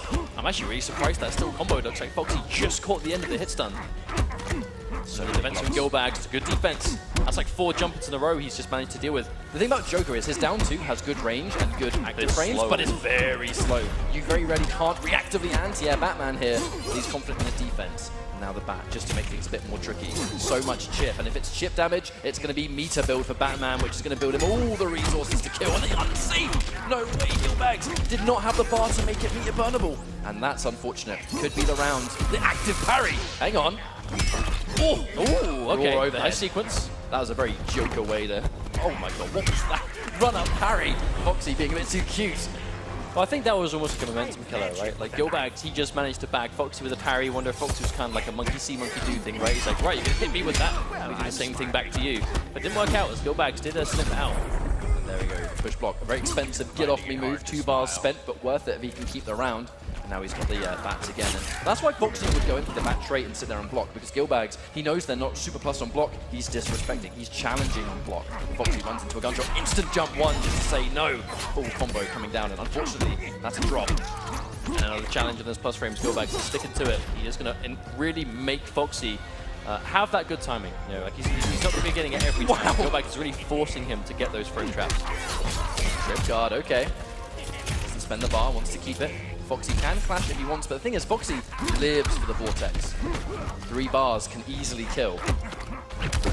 Raw forward 3. Very rarely goes for it, definitely catching Gilbags off guard. But I wonder what happens here. Foxy, he does have the meter advantage, but he doesn't have the light lead. Is he going to try and deny? No, he's going to let Gilbags spend everything. He wants to vortex Gilbags to death. That's his strategy. He can do it. His strategy here is going to be all vortex, and he gets the opening. If Foxy drops this, he's going to lose the situation, but if he doesn't, here we go. He doesn't have a bat, he does just have the corner. Oh my god, and he's going to get the up grapple because he's in the corner. Full combo, 4-3 comes through again, and there's the reset. He's got a bat, 1 more guess for game, and he guesses the wrong side! Gets the air tech, but hang on, Foxy doesn't answer back. Yeah, didn't punish the landing frames. Oh, but Gilbags, he tried to down 2 after blocking the trait. Maybe he anticipated Foxy to jump in with it, but Foxy is going to stay grounded. You may ask yourself in that second game, across most of that round, why is Foxy not clashing? He's got more bar, he's got the opportunity to get some health back. That's why. If he has 3 bars, he'll vortex you, make you guess for game, and unfortunately for Gilbags, guessed wrong 3 times in a row. Foxy picking up the teeth, like, what is this? Get this out of my face. He is only 2-0 up though. Gilbags, he does have his work cut out for him, but they have been 2 not super dominant games. I know that right there is basically what can happen when you have the resources, and to be honest, you make the risky play to let your opponent get a ton of life back, but go for those, those big plays to just to keep that bar and go for the vortex. But of course, we know that isn't going to work out every time. Gilbags now down 2 games, although they were close. Result still There's such a standoff when Batman has his trait active. He has to wait for the slide, just get rid of it, and he knows that Gilbags is going to be respectful. He has to fear the bats. Again, you have to disrespect the plus range. That string with Batman, it is +3, I believe, which is... It's not hard to enforce the frame trap. That's the biggest thing in Gilbags is he's challenging it a lot, which you have to do sometimes, but Foxy really is making him pay. Foxy going to cut the damage very early this time, and the exact same mix-ups, landing on the same side like 3 times now. Gilbags starting to block it correctly. Yeah, Foxy's going for the late jump too, which late is always going to cross up, and he's starting to get a little bit aware. But the thing is, at the end of the day, it is a forward-back mix-up. You may say he's gone for the same one 3 times, but that all 3 times he could have gone the other way. That is a flip-a-coin moment right there. Armored charge. Good signs of Gilbags. So he really is aware of when that becomes unblockable. Of course, it's normally an overhead, but when he runs a certain distance, unblockable. He's catching it. Oh no! Doesn't chase down enough. Making it safe. We're punishable for days. That headbutt says no, thank you, mate. Foxy Grandpa is on match point against Gilbags here, who's fighting well. I just feel like he's just unable to open him up so far, which is a classic thing about the Joker in the neutral. He has to work really hard to get that hit. It's when he hits you, he can set up. Well, he's maybe not looking as clean in this 3rd game as he has in the set so far, but that's just the nature of this character, right? Joker combos are not super easy. He's one of the fiddlier characters in the game. When you have the defense of Foxy, when you do get those opportunities to open them up, you have to just seize them with both hands, because they will not happen often. Foxy just needs to be careful in his neutral right now. Just sit full screen, don't overextend. Gilbags going for as many projectiles as he can, but one bad projectile, that's going to be a bat release into full combo. But that's it. That's the nature of it. You know, a lot of those full screen. That's really nice. A lot of those full screen options from Joker can be punished by bat release. You know, he can't go for those canisters whenever there's a bat there, and Foxy knows it. He's just holding on to it. I mean, exactly stuff like that. Foxy just stopping him every time, tries to challenge from the jump, and Gilbags getting an opportunity this time. That was a good trade for Gilbags, to be honest. He traded the projectile with bat release, and the bat release was gone. The threat for neutral was checked. Oh, and yeah, unfortunately, Foxy did drop the combo, so he's going to stay alive. But now disrespects the frames. This is the last flash he'll potentially have in this whole series. Not in my Maybe, I believe he has the meter advantage. Yes, he does. He's going to take all three Gilbags, not messing around. Does he go in? To establish a safer neutral with those teeth. A little bit of a minefield here with the chattering teeth, and no way! Oh my god, that hitbox is gigantic. He definitely figured Foxy was out of range of them. Maybe Foxy thought so too. Oh, barrel man. Yeah, I really don't doubt Gilbags sitting there and respecting that one. That was a flying in jump if I've ever seen one. Unfortunately, gets opened up another time, and this might be one combo left, and yeah, release. He has a bar. 3. Oh my god, watch out. Oh, no vortex spent, keeps the bar. Does not want to reset things. Gilbags, this is his last lifeline. I can't tell if that's teabagging disrespect or if he's trying to buffer Oh, something. no, that's definitely teabagging. That's definitely. Oh no, Gilbags, I mean, he's not out though, spending a buff for safety. Oh headbutt. my god, you let him live. Foxy, let him live. This is a risky game to play. If he loses this game, cross frames, just unsurvivable position. Gilbags is going to lose to Foxy 3-0, but he's still in the tournament. This is not a traditional top 8. This is an 8-man tournament. Yeah, of course, that's the important thing. Gilbags still in the tournament, but of course loses bracket now as the villainous Foxy Grandpa, the hater incarnate, will be moving through in the winner's bracket. Don't you hate to see the hater win? Sometimes. Depends who the hater is. When the hater is a close friend of yours, like in this case, it's hard to hate the hater. Oh, shut up, man. That's not the way to go. But I do agree. I mean, it's the truth. I'm just being honest. But you know what? I've got to say, though, Gilbags, that definitely looked like somewhat of an interesting matchup. That he clearly had the knowledge of Joker. You know, go watch this guy play online. Go watch the Australian locals. These, you know, they grind regularly. They've been playing in that backroom casuals for, you know, the past 2 days. Clearly has a really talented Joker. I just feel like against the likes of Foxy, who, even if he's out of shape. Hard opponent. Even if Foxy's out of shape, this guy was grand finals of the World Championship. And that's that.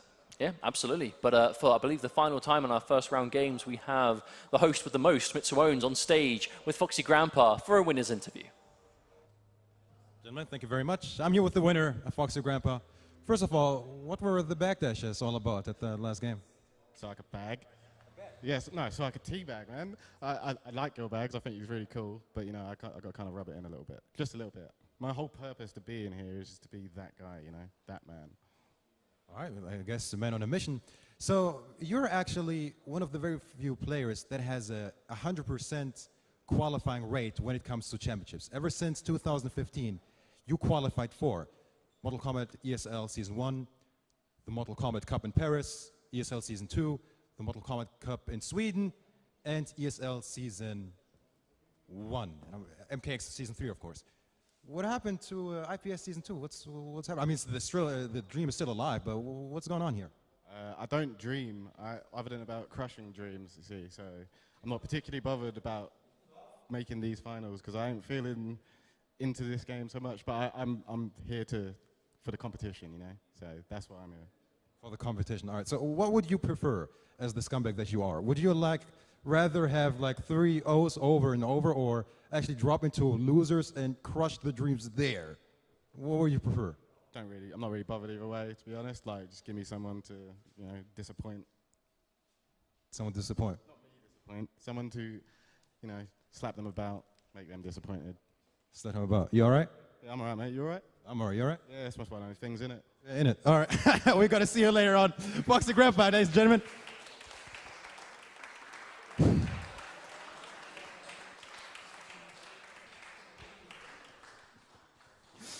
I got baited, so what can you do? Ketchup mustard, please release me.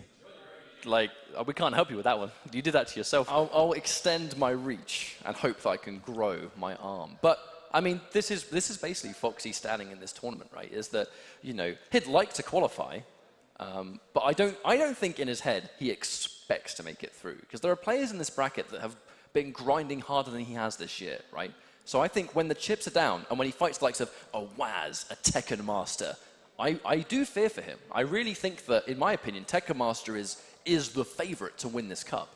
Well, I feel like it's hard to say, you know, because out of the players we've seen move on in winners bracket, you know, that they are players that have had a lot of, they've put in a lot of grit this year, you know, Waz, Foxy, Tekken Master, Shark Teeth, like all of them have been competing for a while now and have experience playing in these high pressure situations.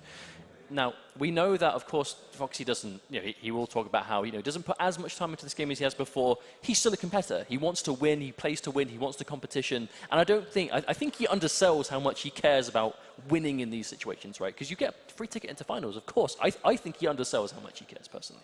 I mean, if he didn't care, he wouldn't be here. He would not have entered. At the end of the day, that is the story, right? 100% NetherRealm game world final attendance record. Foxy has been at every single This will be the world first one finals. he's missed in 3 years. And that is a huge... Unless he wins today. Now, our next matchup, we'll talk about Foxy later. You know, that hater can stay in the dust. It's going to be Wazminator and Shark Teeth.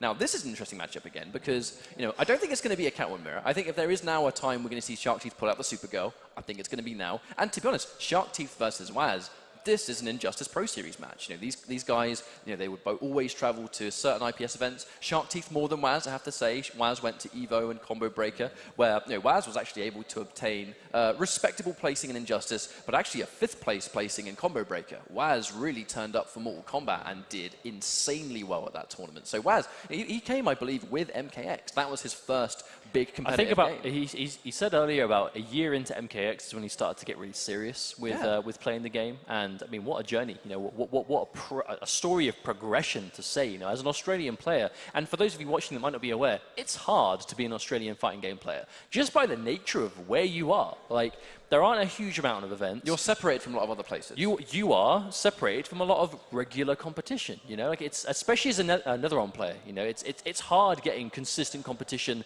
at an offline major scale regularly in Australia, and it's expensive and it requires a lot of flight time. You know, you have to keep your portable devices nice and charged because you'll be in the air for a lot of those trips. But it's willing to do that. You know, putting in that graft, not being put off by how difficult it is, and to be this good of a player, it's super impressive. But you know who else is? Shark Teeth.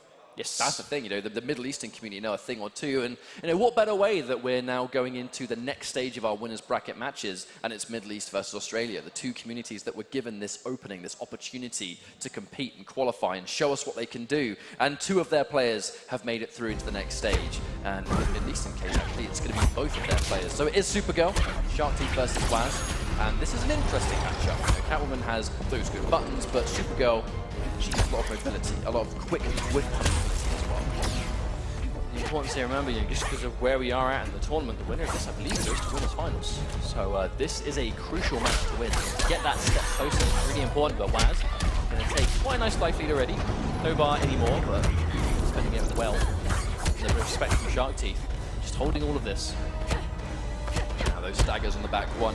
Waz knows that there's no quick 50-50 here. He can just sit there and expect the back one staggers and just sort of take the chip as it comes. And there's the interruption. Waz gets the full combo, the overhead as well. The traditional mix-up of in the corner, she can go low, she can go for the overhead flip. That's a 50-50. Yeah, 100%, especially in that kind of situation. But we know that Shark Teeth's able to fight back now. Supergirl damage, respectable for what it is. Ooh, And the fuzzy. I really respect the reset attempt from Shark Teeth. He has so much life to make up for. He kind of had to try and go for something a little bit, you know, a little bit cute. And unfortunately, the delayed hover was not it.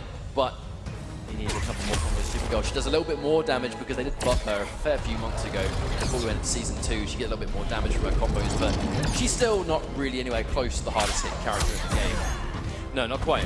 And she needs a lot of meter. And without it, I'd be worried. It's now built a bar, but oh my god, gross. That was such an incredible pickup as well. You know, that meter burn cat dash. I'll be honest. I remember when the armor was taken away from it, and you know, some players worried about the utility of, you know, what's it going to be used for now aside from the combos, full screen conversions. Not a terrible thing to have with a character like Catwoman. I think of when that used to have armor, and I feel sick. That's how I feel.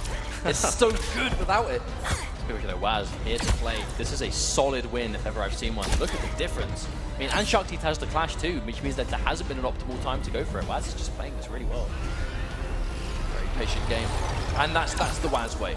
That's the Catwoman way, you know, in this situation where he's got so much life to take the Shark Teeth.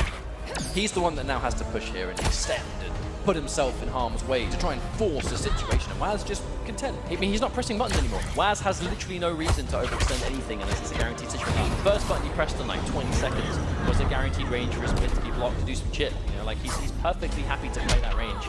And the second he does something, Shark Teeth punishes him, right? The second he decided, I'm gonna go for a forward jump, Shark Teeth ready and waiting. That's why he slowed it down the way he did. Unfortunately, he has put himself in the corner. Okay. Shark Teeth forcing the mix up. Okay, we can see some full combos here. A couple of reps of our hover pressure as well. And there it is released, and the delayed jump is immediately answered back. And I actually think if you're a Catwoman player and you've got an amazing down 2, you kind of expect those neutral jumps. When they need to make something happen, they're going to neutral jump, expect it being for free because you're knocked down, you're not going to challenge. If you're down 2's fast, do it every time. I mean, Supergirl is one of those characters, you know, that Supergirl down 2, the Supergirl uppercut is one of the, I think it's safe to say one of the better down 2s in the game. I know anti-airing in this game is very dependent on how good your down 2 is and other moves you might have, but in terms of just straight up uppercuts, Supergirl is definitely one of the stronger ones there. But it makes sense, you know, it complements the way she's supposed to play, you know, the way she's supposed to control that neutral, play the footsie game. First hit is going to go to a throw, Waz again. Yeah, Waz, he really plays well with a life lead. You know, the only game we saw him lose earlier was when he basically lost the life lead where he couldn't beat Dizzy. But the second he has it, it's like a complete turnaround. There's going to be a lot of support for Waz here. You know, you can hear a little bit of pop-up. Assuming it is actually Gilbags whenever Waz back those speedo things, because this is such an important opportunity for the Australian scene. For them to see an Australian player make it to finals would be really a dream come true at this stage. Absolutely. Head again. Wow! Finally pulls the trigger on a teleport, but no combo. Yeah, imagine taking a risk that big and dropping it.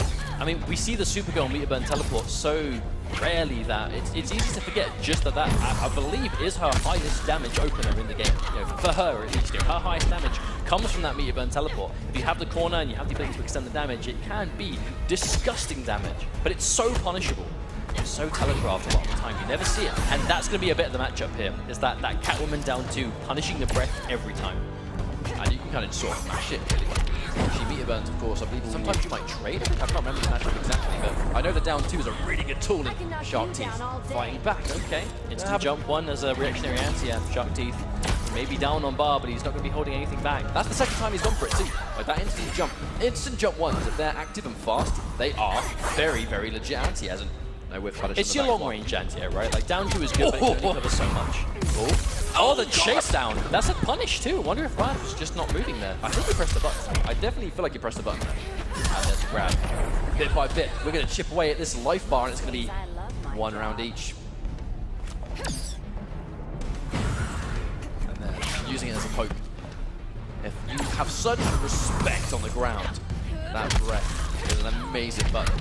Okay, full combo. Shark Teeth back in it. Ooh. He's he's committing hard to these instant floats, and Waz so content just staying on the ground and not having to take anything. But it's the patience. You know, Waz doesn't have the life lead anymore, but he still knows when to be careful. Oh, and there's the sweep. I like that knowledge from Shark Teeth, realizing the string wasn't going to hit and going for the sweep. That backdash just to get away from the down 2 as well. We're playing this one micro read at a time. There it is. Air to air. Nice, clean. Not looking so miserable for Waz right now. He's down on life, and that's, to be honest, not a huge amount of life to sit on, but... Oh, he spends nothing. I assume he's going for the big plays, right? Catwoman off a substantial hit does big damage. And now... But it's not an impossible situation for Waz. He needs one combo, and then a reset situation. Oh, God! Alright, maybe not. Ooh, maybe we spoke too soon. 2 bars, keep 1. 2 bars, yeah, keep 1. Cat dash, I like it. Good, smart decision. Oh, my word. Oh, and still active too. Still active. Shark is just walking back. Not taking any risks. No bar now for Waz. Just be careful, but he does have a bit more life than he did before. Oh, wow, I very much expected that to hit. That very nearly did. And oh my God. Breath footsies. Meter burn. Waz not close enough to punish. Oh, right in the face!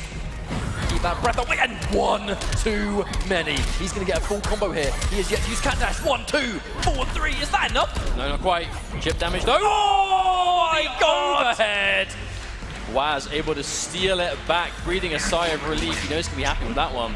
What a comeback. Look, he's trying to conceal the grin, but he's not fooling anybody. It's the neutral jumps. You know, he did it against Dizzy and he's doing it against Shark Teeth. These just galactic neutral jumps. And you know, perfect reads. You know what that jump was at the end? Was because he had gone, Shark Teeth had gone for so many grounded breaths. He was just 100% convinced that the respect was there on the ground. There's no way he's going to jump. If he was going to jump, he'd have jumped by now. Bam! Gets hit by a jump. All right, this is a turning point for Shark Teeth. Yeah, turning for some advice from Tekken Master. Not a huge surprise. This is an important part of the bracket. You know, this is potentially one game away from winners finals for Waz, but then again, we've seen plenty of 3-game returns before, so definitely can't get too comfortable. Now he is going to change fighter. Are we going to see a Catwoman mirror? Are we going to see Starfire? He does. What are we predicting here? The thing is, he picked Catwoman against Starfire, so I don't think he would put himself into that matchup in reverse. True. But he does play Catwoman. But in my opinion, there was the Catwoman mirror would be suicide against Waz. Well, I feel like this isn't really a bad matchup we're seeing. You know, I feel like it really is, because that was such a close game. It was just Waz making some really hard reads in clutch situations, and you know that's the level of composure we need to see. And that was less of a choke from Shark Teeth as it was just really gutsy plays from Waz, and it paid off. Yeah, it wasn't Shark Teeth making mistakes at the end. It was Waz just being godlike when it counted. But that said, he's now going to be up 2 games.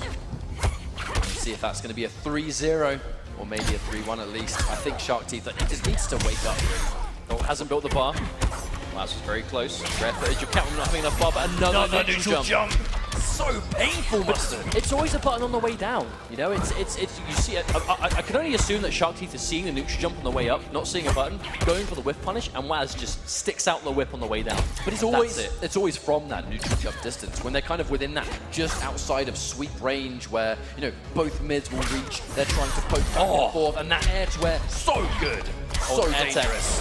Unfortunate use of bar. That's bad news going into this final round. It's a rough situation to be in for Shark Teeth. There's no 2 ways about it. Spending those 2 bars on the air tech does still have the bar advantage, but almost an entire life bar behind. He's definitely got his work cut out for him to bring this one back, that's for sure. Has a lot of traits to work with. Slowly but surely just trying to chip down Waz. Instant jump anti-air. Good stuff from Shark Teeth. Going to push the fight back to mid-screen. Moving in for something, but Waz waking up with a block. Be careful. Oh, instant! Tries to go for the confirm, doesn't get it. Shark Teeth still ready with a throw tech though. Defense still looking good. Such a strong grounded game that Waz has been able to establish, and it's the respect on the reversal edge too. Like, the second you're the reversal side, what did I just say? My God. A couple of people might get that. Probably not. Maybe not. Maybe not. Can we do this again, please? I think we just restart the whole tournament. Waz is looking good so far. 1 life bar away from that precious winners finals, but Shark Teeth still ready with the anti-air.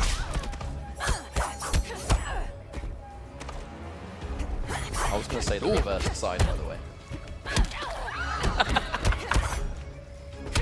Careful. And there it is. First life bar going to Shark Teeth. But Waz, I'll be honest, still looking good with that bar. Hasn't got any cat scratches though, but really hasn't made a huge difference so far. Oh! That sweep, I thought for sure that was going to be a jump in for Waz. They're always the most dangerous down 3. The ones that move your hitbox out the way, but reaches away. Now, full combo, okay. I like that he finished the combo as well with Big Move Unslashable. He's putting Shark Teeth in the situation of, if you want to clash, like, you're welcome to, it's not going to be guaranteed health. Oh dear. I just think it's Shark Teeth is consistently behind, right? He's constantly giving himself so much work to do the unclashable back 3. Oh no, he missed it. That could be a costly mistake. We saw that missed a lot earlier on. Look at the life distance, man. I'm not sure. Oh, don't miss! So many mistakes! Both players, it's all starting to fall apart. Now in this kind of scramble, it's a question of who can recover faster. It's infinitely difficult if you're on the receiving end though, as Shark Teeth is less than 100 points of health here. Still 2 bars still. Double overhead, Waz ready, and the interrupt, and the immediate clash. Shark Teeth managing to stay alive by less than 1% of health. This is dangerous. And it's highly dangerous. Has to go for 2 bars because, regardless of how low he is, he does need that final bar. This is Supergirl, and because of it, we're going to see the extended combo here because of the breath.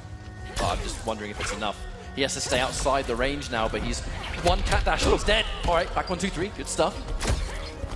Shark Teeth, push the bar, sweep. He gets just tagged by the low. Got caught walking back, and that's going to be the punishment. Shark Teeth He came so close to bringing that comeback. You know, to be honest, I was worried for Waz for a second. The second he missed the unclashable double back three, I thought, hang on a minute, that might be a sign of it falling apart. And Shark Teeth came close to the comeback, but just got caught walking back at the end. That was just calm and calculated at the end of the day. And that's the way Waz has been playing all year. Even last year, you know, we didn't get to see Waz travel as much as he has been in Season 2. And I feel like if you're going to play Catwoman, that's the style you need to have. And it was just, again, constant making good reads. The second they're within that footsie range, you kind of expect Supergirl to go in for one of her mids because she advances, they're pretty safe, on block, you know, she still gets a decent situation. Not as good now, the down one's not as good as it was before, but still, you can neutral jump those on a good decision. And I feel like, you know, I lost count of how many times Waz got it successfully. This does mean that Waz is very, very close indeed to Grand Finals. I believe that's like a winner's finals, right? He's now waiting on the next winner, and we're going to see Grand Finals momentarily. And I assume that winner's finals is going to be some way away. You know, we have a lot of players. Like, no one is yet to be eliminated in this tournament. You know, it's an 8-man tournament, sure, but it's double elim. You know, it's not like traditional top 8 where it's 4 winners, 4 losers. Oh, yeah. Everyone started on winners in this tournament today. And that's the way it should be, right? Considering what they're playing for and how they qualified. This matchup right here, though. Yes, indeed. It means that Waz is going to be a while away from playing that winners finals for sure. A long time. This is one of the, in my opinion, this has the scope to be the highest profile match of the day. These are two mainstay powerhouses in the NetherRealm community right now. You know, you have Tekken Master from Bahrain and Foxy Grandpa of the UK. You know, these are two players that they've been around for a while and they have both tasted absolute success in NetherRealm. And this was a matchup top 4 of the World Championship last year. You know, live at E-League when it was Tekken Master and Foxy at the very end. Deadshot versus, I believe Brainiac was the matchup. Definitely not a matchup we're going to see today, that's for sure. But you said high profile. It was as high profile as it gets last year. Circumstances are different. Tekken Master has a new pool of characters, and now Foxy plays Batman. I think it might be Starfire, and it is indeed. Let's go. Tekken Master versus Foxy Grandpa. Immediately tries to anti-air the jump 3, and that is not an easy task. Decent life lead already from Tekken Master. A couple of jumping heavies, some block damage, just giving him a comfortable lead. Content. Ooh, that was a whiff punish on Trey. Foxy released that on reaction. I don't think that's going to be a luxury you'll always get, but my God, that's still connected fully. Insane wake up. Tekken Master, the second he saw Foxy in the air, that was the wake up he chose. And we haven't seen much of Tekken Master Starfire this year, but again, it's a matchup thing. You know, there are matchups that he wants to take it for, and this definitely seems one of them. There's the answer. Tekken Master going for the Tamaranian charge, and shows why it's so good. Tries the anti-air, but just slightly mistimes it. Another drop combo from Foxy. And Foxy continues to drop these combos. I feel like he's just going to be back to square one every single time. Tekken Master is really comfortable at this range, and if Foxy continues, my God! Fair few clean openings, and that's the matchup knowledge. Tamaranian charge versus back 2-3 looks like a clean punish. Oh, doesn't get full for that. Tekken Master's got a lot of resources for that. Patience, Foxy not missing anything. Remember, look at that chip damage add up. Oh, just gets a bat, but immediately hits. He just gets tagged by every little thing right now, and Tekken Master all over him. The chip is so insane, but that's the strength of this character. The second you get stuck blocking and there's no push block from Foxy, he really wants to try and save the bar for a Vortex, and I'm going to be honest, this match looks like a bit of a write-off. I would say 1-up Tekken Master. It's hard to say because that Batman is such a comeback potential character, but this is a deficit if I've ever seen it. 4 bars, yeah, just tries to throw out the graphic hook, but not going to work. Tekken Master not going to fall for that one. Very quick game 1. Because if Foxy wants to get that Vortex on deck, which pretty much the entire Batman game plan is, land the hit, go into the, you know, the unseeable mix-up and rinse repeat. Starfire, very good character at playing that full screen, keeping him away. Don't even give him an instant to be within the range to do it. I feel the biggest problem he had, though, is he dropped every combo. Every opportunity he had to go for a Vortex, he dropped the hit. So no restand for you. Walk into projectile there, losing all 3 of his trait bats. Tekken Master slowing this one down. You pretty much have to use your life bar as currency here just to get in on a character as connected and stuff. Right, immediate wake up. And now we're straight back to square one. Tekken Master didn't even need that second hit to connect. Tekken Master just trying to play this full screen game, and again, nice full screen combo off a jump heavy. Tekken Master getting really good damage off of that. Minus on the 3 on the end, but not minus enough. Tekken Master just looks in full control of this matchup. This is a dominant showing. 3 again, tries to anti-air, and jumping heavy. Doesn't like being anti-aired. and there's the full combo as well. Tries to go for something a little bit more optimized actually. I think that might have been a standing 3, but to be honest, at this point it does not matter. He's got so much life to make up for the Foxy. This is a hard task for him. Catches the Anya. More work than needs doing. There's the reset, but it spent all 3 bats to get the hit, so we can't reset. How about Vortex? And there's the charge. You can use this charge to challenge plus frames. It's such an effective tool for that. But that really has put a stop to it. Foxy really thrives when you're respecting his options. And we know that Tamranian's charge, one of its best uses is to get around having to deal with other people's frame traps. So we get an option here. This could be the life bar. Tries to go block. Yes, slightly harder version. Gets the uppercut. Headbutt. That's going to be good, but he spent a lot of resources on that round. It was expensive, but it's Batman, right? You can bring them back. The problem is, though, never mind, trying to go for the bat summon. Getting tagged by a full beam. Oh, and again, every trait he's had so far is gone. Look at that chip damage. Disgusting. Foxy struggling now, jumping into it. This is a very difficult situation to be in, and interactable, of course. We're taking that second game, Foxy. The second he managed to get a full sequence on the mix-up, that's where we saw the change made, but Tekken Master was so in control from the start. But getting the hit is only one part of the battle, isn't it? The initial play of fighting games, the neutral, the all-important neutral. In this matchup, Starfire seems to be in full control. You know, Foxy Grandpa is having to constantly chase down Tekken Master, which is exactly what Tekken Master wants. You get with punish, full combo again. All 3 bats allow that extension, but another combo drop from Foxy, but a reset that was not a reset. Full combo again. Has to cash out, no resource to go for any kind of restand or a bat. Oh, and again, Tekken Master. I like how even though Tekken Master's lost to a lot of these jumpers, he's not being deterred. He's still determined to try and stop Foxy. For this exact kind of reason. It's been good. So if you try and interrupt that gap, the clusters will punish you. Through chip damage alone, it looks like a comeback's being made. There's the protect. But we're out of range. The Starfire still kind of wants to be. Foxy has to be so careful here. Down one. I like it from Tekken Master. And then the anti-air again, Tekken Master. So I was saying before, even though he's lost his anti-air attempts have been chewed up 3 times. Sticking to it now has given him the life lead. Doesn't commit to the low. Actually, could have been a full combo, but you have to really believe in those strings, I think. And he was expecting the charge. He did not commit to the full string. Full combo punish. Foxy unfortunately drops the forward 3 again, and oh my god, Foxy dropping combo after combo. This is so tragic. I mean, Tekken Master did use a bar there at least. I think he was just trying to see the drop combo, realize Foxy might have been not 100% in the zone at the time, but Foxy was slow to take the life bar. Problem is here is the distance. He's full screen. Match point for Tekken Master. Into this, he'll face Waz to go into potentially grand finals. But right now, it just looks like a full Tekken Master to me. The trip guard on the down 1, really good range. There's the whip punish. Foxy's still paying attention. Another Foxy, drop Grandpa, combo. please! Ooh, manages to pick up the second one though. It's time to stop the bleeding. But the thing is, off the back of these mistakes, if Foxy is able to take this game, that is going to be such a swing of momentum. That's a read, right? Instant trade or straight shot. You know, Tekken Master has to make a hard call on will he summon the bat or not. And now we're kind of reaching that distance you have to respect. There's the Anya. Foxy gets the launch. Here we go. And there's the guess. It's the bat. Oh, that hit on the hair, I guess. I don't know what side. And oh no, he drops the reset. Oh, no punish for Tamranian charge that time. That was a big risk. She still has clash, but it's hard to clash against Starfire when she's playing for the distance. Doesn't connect. Not connect. Made in time. Disrespects the Tamranian charge again. I'm actually concerned he did not clash the charge, and Tekken Master gets the final game, defeats Foxy Grandpa 3-0, and I feel like Foxy had every opportunity in the finals game, he just couldn't grasp it. Execution, man. That really was the running theme of that match. You take a character as slippery as Starfire, and someone like Tekken Master that really knows how to enforce that, right?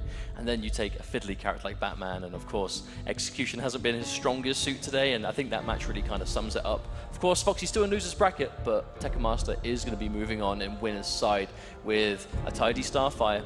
That's what he came here to do. He came here to win. Tekken Master said, no, this is his last chance. He is determined to win today to qualify for the IPS, and he just got one step closer to doing that. Well, I think we'll be seeing that matchup potentially, you know, quite significantly later on, but as I can see behind me, we're actually going into elimination territory now. So it's loser's bracket. It's going to be K-Top versus Dizzy TT. So this is going to be quite a classic online matchup, I suppose. I actually don't know how much these guys have played each other, but now we are in our loser's side. So if you lose here, you're out the tournament. See you later. Thank you very much for playing.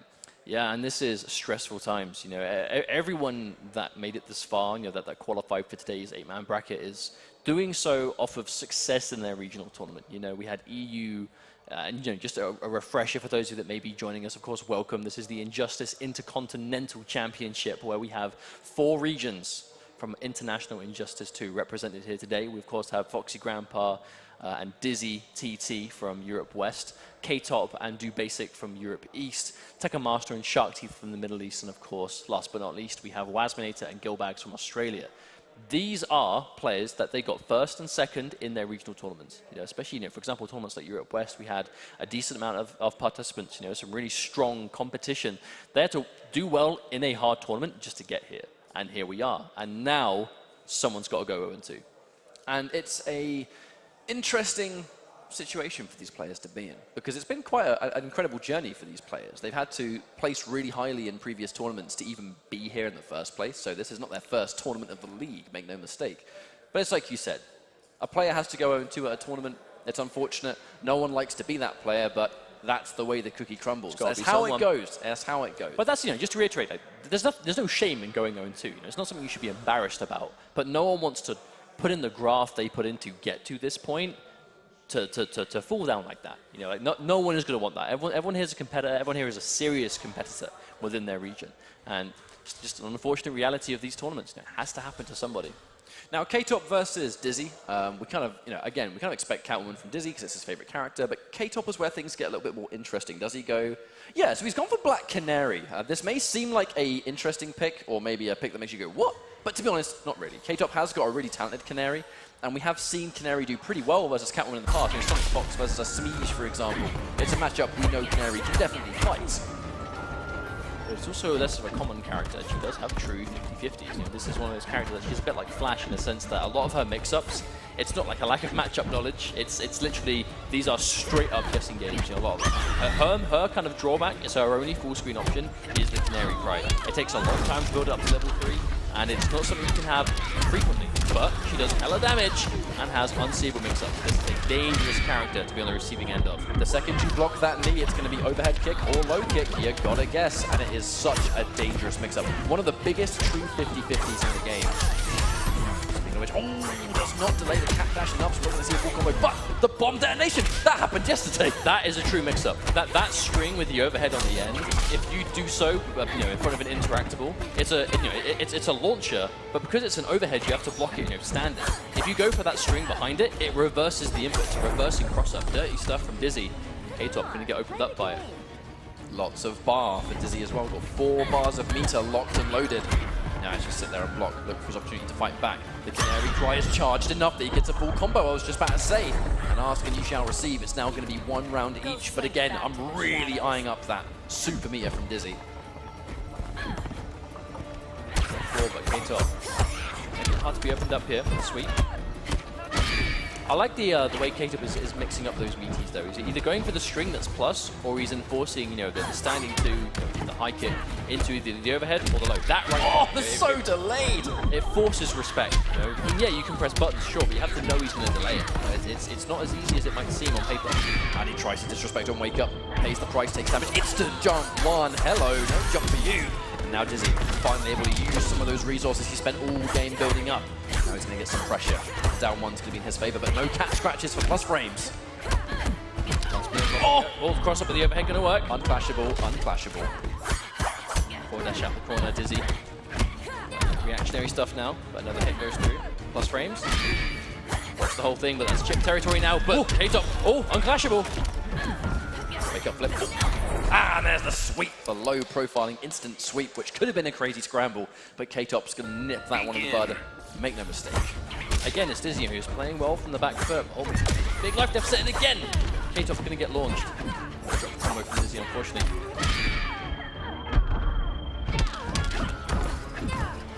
That delayed wake up is such a common get up tool right now that K-Top, he's going to be sort of forced to respect it. Now here we go. Inversion Black Canary can use those meter band flips to extend combo damage to a pretty insane degree. I like that from K-Top as well. Just try and reverse position, not be near the corner, build a little better off bar in the process. And what a life lead already from K-Top. This is dominant showing. Wake up attempt from Dizzy. Oh, no miss. He goes in for the poke and gets it, but there's no full combo. That's another sweep. It's such a good poke for Canary, so fast, it hits low, decent range. This footsie game that we're trying to play here. Oh my god! Just fling at him. So K-Top is playing this so well right now. He's just building bar with every flip. You see with that bar, it's damage extensions, it's meter burns. It's a lot of damage for sure. And it's backdash. Getting chased down by Dizzy. Dizzy does actually know how to play Canary himself, so it's not going to be a matchup that's going to take him by surprise as such. He's going to know the options, but we'll see if it's enough in this 3 out of 5. I do wonder if the Black Canary pick has somewhat thrown Dizzy off guard.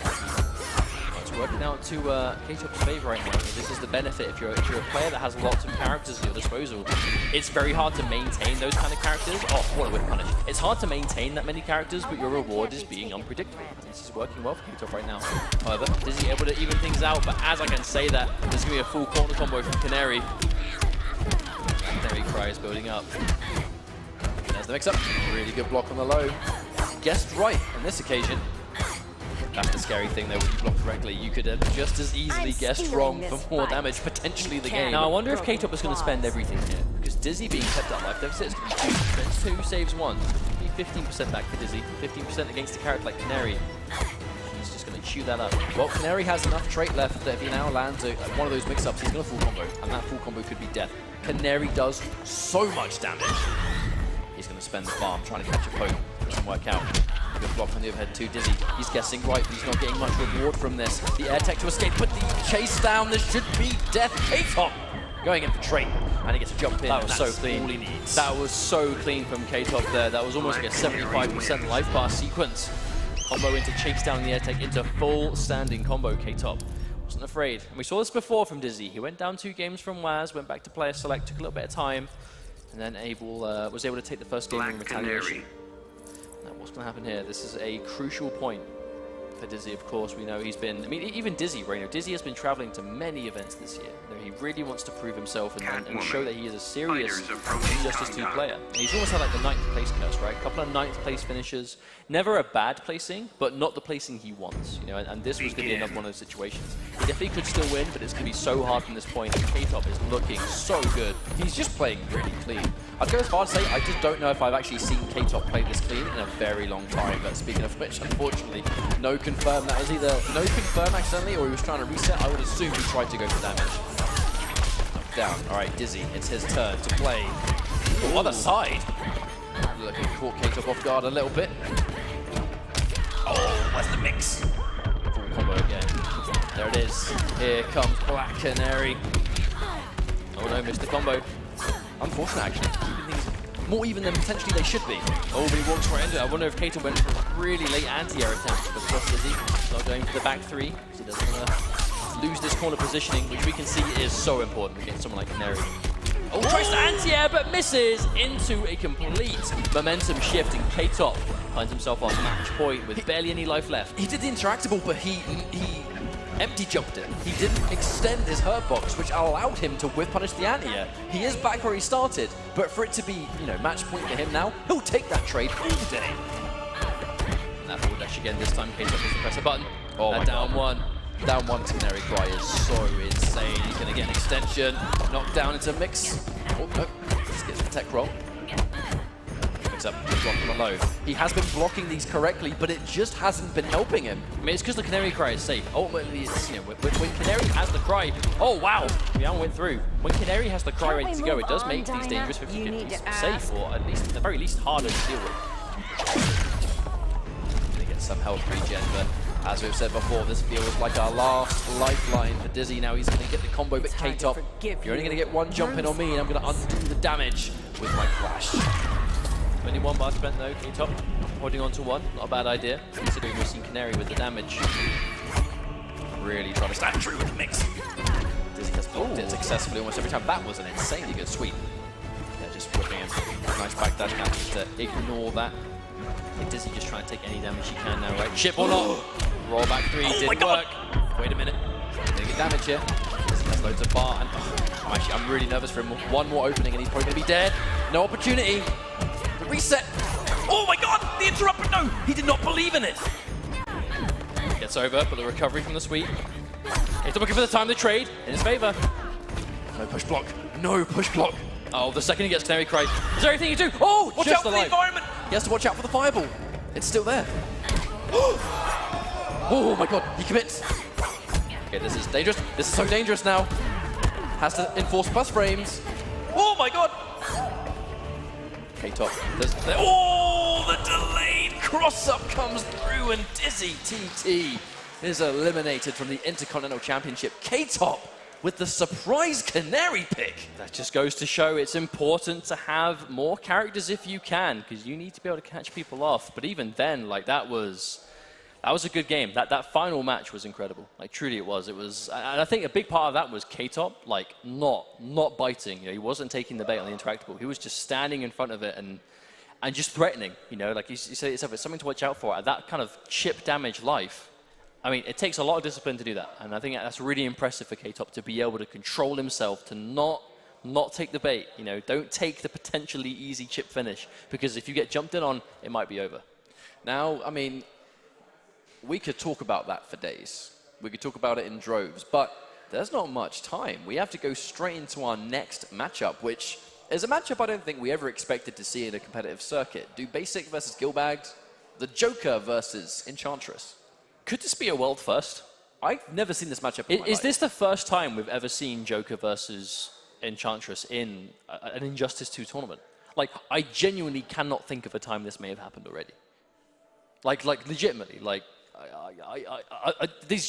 they're two very niche characters that if there's one player, like, is there ever going to be another one nearby? I think we're in for a treat, though, because Gilbags, insanely talented with Joker, Do Basic, world-class Enchantress as well. And I think this should give us a perfect example of what this matchup might look like. And just to remind you guys that may have just joined us, we're now in the losers bracket of this 8-man tournament. It's elimination territory. Whoever loses this is out of the tournament and out of the Injustice Pro Series 2018 for good. But even though we are in elimination territory now, I want to take a quick second to say that even making it to this tournament was really impressive. You know, Dizzy, like we know Dizzy's going to be unhappy with his showing today. But he's a young guy. You know, he is a young competitor. He only just turned 17. Yeah, and he's already been to multiple majors around the world. You know, 9th place here, 9th place there. You know, making it to the Intercontinental Championships alone is impressive. And that's the same thing for any player that's made it here. You know, getting here is so impressive to the point that it's like, this is something you can be proud of, right? And the future is bright, and I hope the future holds more. But now, yeah, it's all about this. The neutral was immediately established. Let's try and get the demon out.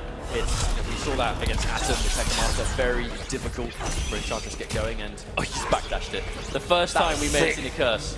So it's going to be the Dark Flash. That's not really going to mean anything in round one. You know, the Tekken going for the curse. For those that may not know, she has one of 4 curses, randomly selected, does different things. Meteor roll just to get away from it. I love that choice. We're already looking pretty unconventional right now, but it looks like Gilbags using that little bit of opportunity to build up 2 stacks of haha. The big thing about this trick for Joker right now, maybe why does he need to be moving faster? Why is that going to help him out? His jump-ins are so good. The second you increase your movement speed or your speed generally with that trait, your jump-ins become impossible to deal with.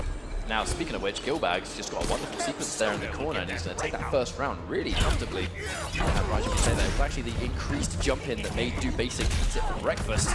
Minions are slowly walking. The Meteor roll, there it is. The conversion, doesn't really matter what the curse is going to be, because he's getting comboed. We want to see the buff take place. Do Basic now gets the knockdown. And the neutral jump, read on wake up. Wonderful decision, and we're straight back at square one. The curse we're going to be looking for really is the no special moves one, right? Because I feel like Joker's neutral is so focused on special. He does have good normals from point blank, but his full screen game and sweep distance, it really does come down to specials. And if you can somehow take those away from him, it's going to be huge. Or even like no jumping. You know, Joker's jump-ins are so hard to deal with. There's 2 out of those 4 curses that's really going to knock him. There's the knockdown to Do Basic. Now we're going to get the knockdown into Minion. Here's the pressure. And again, Meteor Burn roll. The knowledge of Gilbags to know to just Meteor Burn roll out of those circumstances. That's what happens when you're a character specialist. You study matchups. He knows Do Basic in this path, so he would have prepared for it accordingly. Oh, no. Trying to come with special, but not quite in range. And, oh, even the canteen. Every projectile can be reflected, and wow, it looks like he just shot that minion dead. He's going to meet up on the projectile for damage. Presents all the overhead. Watch out for that one. Blocking that time, Gilbags. Gilbags doesn't have a lead. Burn again. He went for the jump, just he thought maybe he was making closer to the corner than he was, but alright, hang on. Burn, yes, here's the heal. Now back even. Good block on the jump in. Immediate down one. Brave stuff. Oh, hang on a minute. A little bit too brave from Gilbags as Dubasic is able just to slam him. This could be the final play. Here he comes. He's walking menacingly. Oh! Oh my god, he's out! Wait! It hit behind. A 360 hitbox? Are you kidding? Yeah, it's active for a very long time, and that's going to be chip damage. All on the back of walking into the wake-up. That was only game number 1, by the way. I mean, it was tough. It looks like such a fiddly matchup, you know. It's so unconventional. Instant jump. He's going to meet it with jump 1. Nice air to air, good stuff from Gilbags. Trading the down 2 as well, just having so much presence. Reflect. The second reflected on the screen, it kind of gives Dubasic the opportunity, and there we go. Now, pentagram, punished for using... You actually cannot gain meter when the pentagram is out. You can't clash. Again, doesn't really matter. Doesn't really matter in the first life fight. Look at the ha-has, he's built up so much trade. And the jump in, my god. Did you even see that jump in? He's a bit speedy right now. I actually think it might have screwed his combo up. That's it, right? I feel like the Joker's trait is always like a subject of discussion within the community, because it's like, it's so odd for him to have it, because it does make him harder to play while the Joker's player, but it makes him so much harder to deal with on receiving end. Alright, there it is. And now he's going to get punished for jumping and ducking. Doesn't really matter because he's got so much life. Hits the armor anyway. And Gilbags, he looks like he studied this matchup. You can just see the knowledge, the comfort, backdashing the hex in, meter burn rolling away from the trait. It's all so calculated. Well, the big thing is, like that projectile reflector, it's usually such a good tool against people with good projectiles, but the Joker's projectile is like, it's a bullet, right? Like, it doesn't have really travel time. So the shield has to already be up in order for it to work. Gilbags is able to just get through it a lot of the time. Trying to establish this full screen again, reflect into minion. There's no real way to basically challenge it, and there's the overhead jailing into what comes next. Not a lot of pressure though, and Dubasic unfortunately cannot crack him open. We're really yet to see a setup. Gilbags has just been blocking so well every single time. He hasn't needed it. These are two characters with a lot of setup potential, but I feel like both players are just really denying the optimal situations to the opponent. Oh, her standing one really is one of the best in the game. Really good speed, really good range, fantastic anti-air. Backdash on the ground too. Knocked down though. No meter burn. Actually could have been a full combo if he dedicated, but there's no reason he would dedicate there. Oh, jumps over the 4-3. The brave stuff. He's going to be rewarded. Oh, set up into overhead. First time we've seen that today, actually, not just the set. There's a full combo. Knocks into full screen where he is more than comfortable. He doesn't care about that. Buckles it anyway. Why not? Let's get knocked down now. Restand and the jump back. He knew. No, he knew. Gilbags. He knew. Oh. Dubasic's in trouble. And there it is. He's now going to trade his health for super meter, and with almost full meter, it doesn't matter. And now Gilbags, he can't duck or jump. He's going to build up his trait. He can't duck or jump, but he's going for trait. Like, that is not going to help him out. Now he's got to reflect. And oh, Dubasic, I'm actually really surprised he didn't try and go for his shield again. I really am. He had no health, but 4 bars. Yeah, it's tough, right? You have to make those crazy decisions with Enchantress. So much micromanagement is required. But I've got to say, Gilbags, he does not look like this matchup is surprising. No, he doesn't look phased. He looks super comfortable. You know, we said before, Gilbags has been playing Joker for a long time. You know, played him in Injustice 1, playing him again now. We just, by nature, do not get the chance to see Australian players too often. So I'm really pleased to see that when we finally get the chance to. He's looking good against such a strong player. You know, we know that Dubasic is no slouch. He is a strong player by every sense of the word. And it's not even like Dubasic is playing this matchup bad. It's just Gilbags is playing it so well, and hey, when is he going to get another opportunity to take a picture with the man, the boy, Dubasic? I'm up 2-0, but can we quickly selfie? I'd have denied it. I'd have like ruined it. Nice.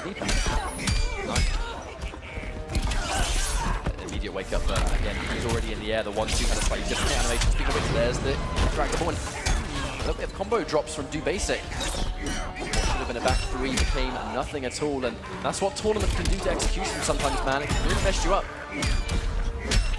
There's a cheap full combo. Again, we're going to get knocked down. Joker in the corner is really scary.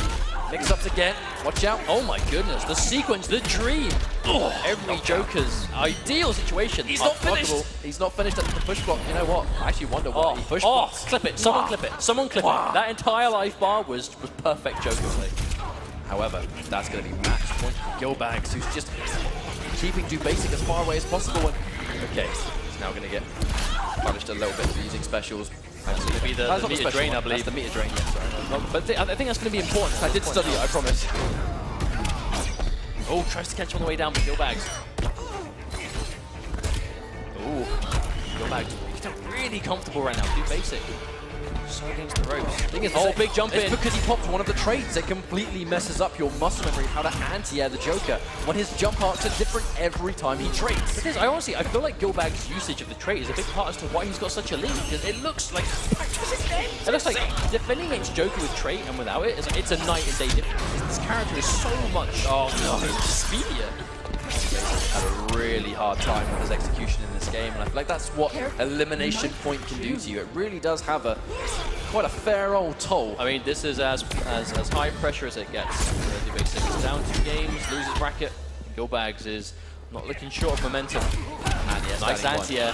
But it's one small victory of many. I hope you're taking this game. The minion's gone. It doesn't appear to be contested. Oh, the gap! The gap is interrupted. I actually think that might even kill. I mean, I know this super does a lot of damage. God. Not quite. This is a family show, man. Come on. Can't he combo from it anyway? He's dead. Yeah, even if it didn't kill, he can combo from it anyway. What a finish. Getting through the gap on what a perfectly fitting end. Gilbags is going to eliminate Do Basic, the Russian hero, 3-0 with that Joker. Gilbags should be happy with that one. Joker versus Enchantress. Whoever thought that would be a matchup we had to feast our eyes on? But Do Basic, he made it this far in the tournament, and you know, this whole league in general, he had to put in the work with both Enchantress. We saw him in this very room at Vianality a few months ago where he secured top 8 as well. Enchantress in top 8. That was insanity. And unfortunately, this is where his IPS 2018 journey ends, but he gave us a good show. You know, I think we can all put our hands up for this guy and say, he put in the work and gave us all some fantastic matches this year. Oh, absolutely, and I hope we get the chance to see more of him. You know, I know it's, again, you know, Russia don't have a huge amount of events, but when we do Basic's always right there. Of course, you know, check out Do Basic's stream. He streams Injustice all the time. I think he'll appreciate this plug because he really is committed to it. You know, he's one of those guys that... He does community tournaments as well. Yeah, he does commentary for community cups as well. They do community tournaments for Russia. He streams it all the time. So if you're a fan of Enchantress gameplay, do not hesitate. Go and give Do Basic a follow. But for now, we have another juicy game coming up, ready to go. It's going to be Foxy Grandpa from the UK, who we saw just sent to losers bracket 3-0 by Tekken Master, is going to be against K-Top from Greece, who we saw just eliminate Dizzy TT 3-0 with Black Canary, which is a character we didn't expect to see K-Top bring out today. K-Top has been talking about Canary over the last couple of days, really is confident in his Canary. Apparently he's been playing it for quite a while, so good to see it brought out competitively and do well and be ready. According to K-Top, he's actually been playing Canary for a year. He's just never been in a position where he feels like she's the right pick. That has obviously changed today, but let's take a look at the bracket. We can see K-Top and Gilbags are moving on, and the matchups we're looking at now I find really interesting. Shark Teeth and Gilbags, I'm excited for that one. K-Top versus Foxy, a matchup we haven't really seen in Injustice 2 that much. They would play a lot back in the Mortal Kombat days, of course. In MK days, this was a staple. Oh yeah, this was a classic matchup. But times have changed. This is a different game, and it's a different tournament. We have to get with the times, as it's going to be Injustice 2 with Starfire. Okay, so I actually like this pick from K-Top because, I'll be honest, you know, I love Foxy, I'm a big fan, but he looked really comfortable in that winners match against Tekken Master. Like, he looked like a completely different player. And I wonder if it's because of just, we know Starfire is a popular character, but Europe doesn't have a huge amount of like top level Starfire. Which really surprises me, because she's such a good character, yet this part of the world doesn't really play her. That said, it's K-Top, it's Greece, it's Foxy, it's UK. Intercontinental Championship, losers bracket action. Loser of this is out of the tournament. The winner moves on, stays alive with a chance of that IPS finals qualification. Foxy dropping an immediate combo. Now there's no meter burn on the hair flip. That is actually going to be a full combo punish. And now, here's the guess. What's the mix-up? Oh wow, I actually wonder what that was. Well, regardless, K-Top does still be, seems to be massively down on life. Full screen present. The Actia down back through the Starfire is so good and so instant. And the range, right? It covers such a important screen. unblockable, intractable. But we talk about what combo drops can do. Foxy opted to not go for the traditional end, and unfortunately, this is what happens. You know, the second you go for the combos, when you drop a combo with Batman, you lose all of your positioning, and you have to put in all that work to climb in. Yeah, again, and that whip punish was so clean. But that's why we see Foxy be so slow. You know, he doesn't opt to go for he's not opting to go for the restand every time. But obviously, you know, he started that combo with the grapple, so he couldn't that time anyway. There's the delayed grab, obviously still with the lead, but K-Top is nice, even things out a bit, but there's another punish. K-Top, I feel like whenever Foxy has the mat around, you have to be careful with every single beam. I can only assume K-Top expected the wake up would actually land, because Starfire has so many different wake ups, they're all decent. You've got to make a hard read on which one it's going to be, and there's the 4-3 plus. Immediate jump 3 as well, Jack. Down, and the chip alone sends him out. Plenty of bats left to go, but this is where K-Top wants to be. He can pressure if he wants, or what he's doing now, full screen. Look at how much screen he's got to work with here. Oh. Gotta watch out for that one. And there's the charge, back to back. You're gonna press the button. I'm on a Tamaranian charge, mate. Now there's the bat again. K-Top have to be careful, but there's the jump in. Bat doesn't reach. Tries to jump out of the range of that jump 3. For those that don't know, Starfire can actually change the angle of her jump 3 by going to different directions out of 3 input. So it makes her really hard to anti-air. It makes it very inconsistent to deal with on the receiving end, you know, because you can't really react to the direction she's put it in. You kind of have to, you know, assume which one it's going to be. There it is. Okay, firm down. So much meter. He can opt to clash if he wants. Now here's the reset. Here's the guess. Where is it? I don't. Oh, definitely looking at the other side. K-Top dedicating to the other one. That true 50-50 left or right. Gotta guess. But that's the perfect time to clash against someone like Batman. Someone that is Vortex heavy, and you know you're going to be, you know, dealing with the guessing game. Take the guessing game, and if you guess wrong and you can still win the clash guaranteed, then do it. I like that from K-Top. It has given him quite a nice lead, but unfortunately going to get air to air, and that's going to be another opportunity. There's no bat. He has it again. Good block on the front.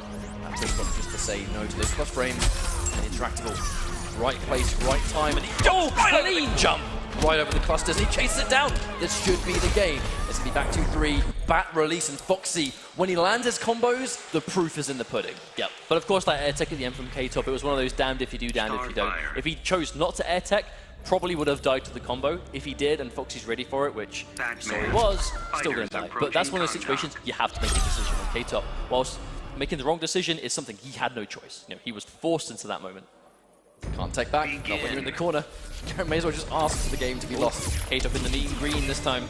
Bit of a costume change. We go down to the Rock of Eternity this time. Foxy, great trade for K-Top. It's going to take a long time for those 3 bats to come back. The standing cross-up. Only works against female hitboxers, those small characters, and he gets that cross-up forward 3. That's that knowledge on deck. That's 2 bars gone into a trip guard, but no bar from Foxy, so can't make him punish big time. That's actually really unfortunate. Ooh, that did a lot of damage. Would have been a substantial amount of damage. You would have seen good knockdown as well. K-Top. Not going to complain about that one. Now he's got full screen. He's got the presence of the trait as well. And there it is, just trying to challenge it. Foxy, I can only assume that was maybe a down 2 that didn't come out. Oh my god, that bat may as well have not been there. See ya, bro. Defective gadgets. And there's the reset. Still gets the reset and still has another bat. Reset. Oh my god! That hit her on the hairline. I believe that one it can hit behind and then land behind, or it can hit in front and then land behind. I know it's a true left to right 50-50. That one can sometimes even be like a night unlockable, where it's impossible to tell what side he hits. I mean, you just got to commit, right? You just have to commit to a direction in a lot of those situations. But K-Top fighting back. This is the interactive one, unfortunately. But there's the parry. Foxy pulling out the down 1. Tamarani in charge. Probably expecting another challenge from K-Top as he's so weak. Which blocks the forward 3, so at the very least, Foxy's going to get the bar away from K-Top, which is a victory in itself. Still a life lead though. Nothing for us to worry about here. And there it is. Oh, and the second Foxy released the bat, we saw K-Top go for the meter burn. I like how there is this full screen mind game. Get back in there! Grab. So many options where she's going to chip you to death. I mean, taking a grab can be just suicide, really. But there's the down 2. Oh, combo drop. Oh, no, it doesn't matter. K-Top in a situation he can't go for the clash for 3 now. Right, here's the reset. It's going to be, even if he gets this wrong and has to clash to survive, which he's not going to need to. He gets it this time, but no. There's the low. Anyway, I mean, you guessed right. Batman's still going to mix all day. He's got plus frames, he's got low starters. But the thing is, this is why we saw Foxy not contest with that life regeneration. Foxy is not going to care if K-Top gets health back, because at 2 bars, if he gets some bats up, the health that K-Top has, that's not safe. That is not a life lead against Batman if he has trait. So eventually K-Top is fighting back. This is a worrying health to be at though. Oh, jump 3. He's really good, and there he is, immediately challenged, and that's the danger, right? The second you don't manage to sort of like, you know, close the lid on Starfire, she's got so many ways to retreat, to back up, and just punish you for walking forward. That is her strength, and there's the down 2. I wonder if that's foreshadowing, and whether we're going to see that a little bit. Foxy opting to save the 3 bars, the 3 bats, sorry, purely because he wanted to be able to combo off the slide. I like that. Choosing not to, when you've got 3 bats, you get a better mix-up off of the back 2 overhead or the back 2 slide. I like that option. Oh my god. Oh, covers in time. Actually, really surprised he can whip punish that. Oh my god, what's going on? Doesn't even connect. It's like they're both just way too close to each other, and it's not quite working out. That jump in trade with the down by 3, that was insanity. K-Top challenging the plus rim to the down 1. Saw Foxy chewing people up earlier on for that. K-Top going to get away with it. Goes in for the back with patience for K-Top playing it, release it, and then pressing a button. F-flip again. With the block pressure, but on it will take the damage. The chip is real. Oh, and again, but I like how players go to challenge the block stun of the trait back, because they keep you blocking for barely any time. But if someone is confident you're going to do it, then again, you're just going to get launched into your troubles. K-Top, yeah, that's going to be an easy turnaround. Now, it's instant advantage K-Top. From this distance, Starfire is definitely winning. I mean, I'd say ignore the bar. Look at the trait. The trait from this distance is what matters. It's not about the meter that she has. She's going to spend this time building meter. So when Foxy comes in, he can clash if he wants, but there we go. Down 2 into reset. Here it comes. He finally gets a bat, just a magical moment. And the clash used right as he's used the back call. I love that choice. It was right as he got the back call and right as he cornered himself. That was the perfect time to clash. Now Foxy going to let him win the clash. Again, we've seen this before. Foxy content to let you heal because he knows that the way he plays Batman, you know, going to that vortex is, I mean, it's so dangerous. It's so hard to sit on a life lead, but K-Top, again, he's playing around having a life lead so well. You know, really piecing down those jumping heavies. The danger is Batman, that 1-2, I believe, it's plus on block, so normally he gets that load, he can't really challenge it. Starfire's Tamaranian charge, we all know that it is such a wonderful special for challenging plus frames. Foxy has to respect it. He can't press it like he normally can. Instant jump! And no, the drop. That's the classic, unfortunately. That would have been a guess for game, especially with K-Top having no clash available. Oh no, couldn't clash either! And that's going to be 2-1 Foxy restarting match, and he's only 1 game away from elimination. Close, but is it close enough? We know Foxy is now on the ropes officially. By no means out. There's going to be one of those tough ones, right? Because K-Top, the Starfire is working out for him. You know, this is on the back of Foxy looking rough and winner side against Starfire. K-Top trying to do the same thing now. Foxy. Oh wow! When Foxy's getting an opening, yeah, Foxy's having as well as these. At the beginning, he doesn't have any resources. Those resources, again, right now, he has no bar. He can't punish massively. He's hit K-Top 4 times and is unable to get a full combo, so K-Top still has a chance to bring it back. There's the meter burn back 3. Just like that, brought things in return. Now we have the full screen, which is where he wants to be, but jump 1. Full screen meter burn rolling to jump in. Oh, that's brave stuff. Oh, K-Top landed in time. That was a hard read, but it's going to pay off. Well, it's because at that range, you know, the parry is going to be able to beat the advancing normal K-Top, but I think it's more of a deterrent. He's trying to stop K-Top from resorting to it. But, I mean, why would you not as a Starfire player, right? That's an amazing range. Jump he whips 3 so hard, parry, then it's still dangerous. Jump 3 so hard to challenge Foxy. Respecting it as much as possible, finally gets his whip punish. A lot more work to do though, so now we're going to get a full combo. And another drop from Foxy. He's had a really hard time landing that one, and it's going to be match point for K-Top. If he wins this round, Foxy is out there. Still though, this is still Batman, it's still Foxy. One of the best out there. It's done. That's not that life lead. Just like slightly, sure, but it's still there. Every time you have minor plus frames, you have to watch out. You've got to be so scared of that Tamaranian charge. K-Top being really brave with his pokes, and it's working out. Oh my god, what was that? Never mind, K-Top's going to crouch right under it anyway. So close. Like this really is a match of K-Top just trying to take every little piece of damage he can from a distance. The second Foxy finds an opportunity, it's going to be a clash probably from K-Top if he gets this wrong on this. Gets this right, very important. He's immediately challenging him to the down 1, and now he's got the plus frames. What's that? A reversal of his own. Oh my god, the delay! But this is still K-Top's game. And then immediately down 1 to challenge. He's going to clash. This has to be 2-2, surely. Surely Foxy cannot allow it. I mean, Foxy's near his third bar, but still, yeah, he's going to trade. Forward down. K-Top now. Here's full trade. Oh my god, he's got rid of the back. This is really important. Gets the mid, but cannot confirm. I think he tried to down 1. Oh, it's the wait a minute! Oh my god, the instant jump to get around it. You would think it would work, but the environment was right there. K-Top just eliminates a Foxy grandpa. And there it is. That was Game an instant over. jump too as well. Like he called out the interactable. He knew he'd go for it, and it fell down anyway. K-Top, he's feeling that one. He's feeling that one. Finally gets his big win. It took K-Top a long time to get a win on Foxy, and I think it's really fitting that he's finally been able to achieve it this late on. Hey man, he's earned it. You know, all the power to him, K-Top. You know, he's put in the time. He fought for his right. He was the #1 seed from the Europe East Cup, and this is why. You know, he's a strong player that needed the opportunity, right? This is what he's been lacking in his NetherRealm career so far. You know, 'cause it's not like he hasn't been offline. Like he hasn't been competing regularly at major events, but when he has made an appearance, he basically hasn't really been able to make a ripple in the water, right? He just hasn't been able to, but we know he's capable of it. This win over Foxy today, I think, is going to be that kind of boost to morale that he's going to be able to use to push forward to the next stage in his career, right? Because everyone needs that kind of win. You know, everyone needs that event where they get that win that they need. You know, that big, that high-profile name that they know, right, I've done this. How can I move on from here? You know, because win or lose the tournament, he can now know that he's done that and hold on to that. For sure. And now up next, it's going to be Shark Teeth versus Gilbags. And this is another one of those matchups that we kind of expect something, you know, pretty entertaining here, I would say. You know, the Joker, 100% from Gilbags. Shark Teeth, I would assume, Supergirl. But I got to be honest, it's another matchup that I'm not really familiar with. And I feel like we started off with a bracket of solid players, and very, very quickly we're starting to dwindle down. We're getting less and less, and we're moments away from almost in winners top 4. finals, almost top 4 territory. And let's not forget, only one player in this tournament makes it to IPS finals. The rest, it's just, you know, thanks for coming. Even the second place of this tournament is, in many ways, the second place of this tournament is no better off than the player that got 7th or 5th, because it is all about the #1. And that's the only thing that matters. You know, there isn't prize money today. It is all about you get first place, you make the IPS finals. That is truly the only position that matters. You know, this is a first place show today. And while it is impressive to make this event, it's impressive to get far in this event because of the nature of every competitor here being a killer in their respective region. #1, that is what you want today. And slowly but surely, we are weeding out players one at a time, and we are this close to seeing our top 4. All right. We'll see the button check's probably taking place right now. In terms of how to call this one, again, it's very hard to give a prediction because we know that Shark Teeth is really sick, but at the same time, he doesn't have... I mean, again, I don't even think there's Middle Eastern Joker players.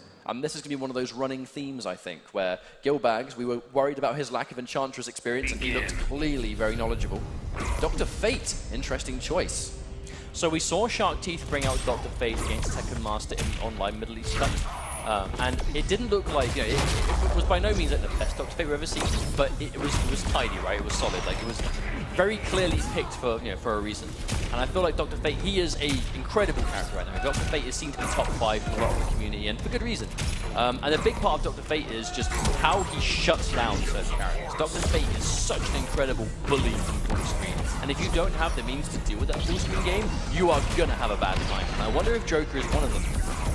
Tries to go for a couple of traits up his movement speed, unfortunately eating 2 of those lasers for his troubles, and the Mia roll isn't going to work either. Now the Joker seems to do a really good job of building meter. I'm actually wondering how much that's going to work. The jump 3 is good, but you can't get a substantial combo for it, and now he's going to get pressure.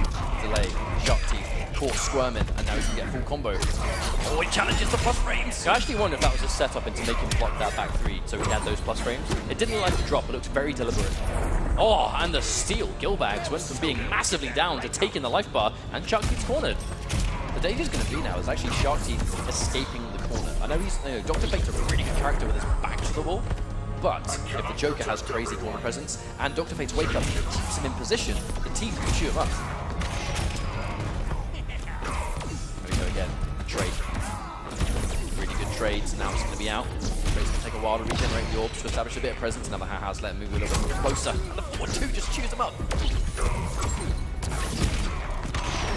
You have to watch out. That's a really good clash with Shark Teeth. He's going to win it, guaranteed. He's put him in a good position too, because he's not exactly back to the wall here. Like, he's close. He's not close enough for it to be a real threat. But he has this full bar of trade. Gilbags has no choice. He has to hold a lot of his chip. Shark Teeth. The revolver, big jump in, but Gilbags not quite close enough. And it immediately jumps. Shark Teeth sits there and respects the teeth once, but no more. Tries to parry. Very brave read. Press button. Point blank. Oh. Can't count out Gilbags because Jabby's got so much left to go. And with this red trait, one meter burn projectile was game over. And now one projectile at all and he's dead. The ship is insane. Oh no! He can't win. Surely. Wait. Oh! No! Push block into absolute guaranteed death. I feel like I haven't seen that exact ending before. You know, someone push blocked to literal death. Shark Teeth going to be happy with that one for sure. But again, that just goes to show the power of Dr. Fate, you know? Like, if he has such utility, like, it's hard to set it up sometimes, like, especially that kind of thing, right? Using that damage aura properly, it's not conventional, you know? You don't see it every round, but the option is there, and Shark Teeth is ready to enforce it. Unfortunately, Gilbags to drop that combo. I know Joe's combos are very tricky and not that hard, you know, not that easy to do. But it goes back to what we talked about. Drop the combo, lose setup. You lose setup, you lose everything. It's giving Shark Teeth this positioning in the middle to do what he wants to do. Very slow game now. And you have no choice. Against these defensive characters, you've got to be so careful. Every step counts, because one projectile, you're pretty much back where you started. You can see the tear with Gilbags. He has to enforce this revolver. If he chooses to not shoot, Shark Teeth is just going to get that full screen game, and this is what we'll see. When Dr. Fate gets, when he gets the edge in the zoning war, that's when it becomes a huge problem. Because his projectiles, they're so fast, they do so much damage, you can't really crouch them at a lot of ranges, like, and the orb, again, it really adds insult to injury. It's just such a difficult character to deal with in that zoning department. The second he gets the edge, you're going to be struggling, so you have to pretend if you can, and we got the revolver. Terrible projectile. Wake up jump from Shark Teeth, but Gilbags able to stop it, and that's going to be it. Gilbags, this is where he needs to keep Shark Teeth. 2 bars, and a trait. The deal breaker in the previous game was Clash, wasn't it? And it was allowed that full screen to be forced, because that's what Clash does. And jumping over the forward 2. That's why the meter burn roll happened. I think Gilbags does not want to give Shark Teeth full screen. He's going to take a lot of damage and chip getting in, but this side versus left side, all day, every day, he'll take it. But unfortunately, Gilbags did have to use a lot of bar just to keep Shark Teeth in the corner. Shark Teeth goes to Clash, spending nothing. Favors the bar over the health at this point. Bar, we've seen how dangerous those meter burn projectiles can be exactly for that reason. And now he's got trait, that's the danger. Shark Teeth pops this trait, it could be the game over. Challenges it with disrespect. Push block. Oh, hello. Really good read. Forward dash right into a point blank gunshot. Oh, the overhead. Wait, that is. He didn't delay. That is like super unfortunate. You have to delay. You have to delay the gunshot, otherwise that happens. And Gilbags knows it.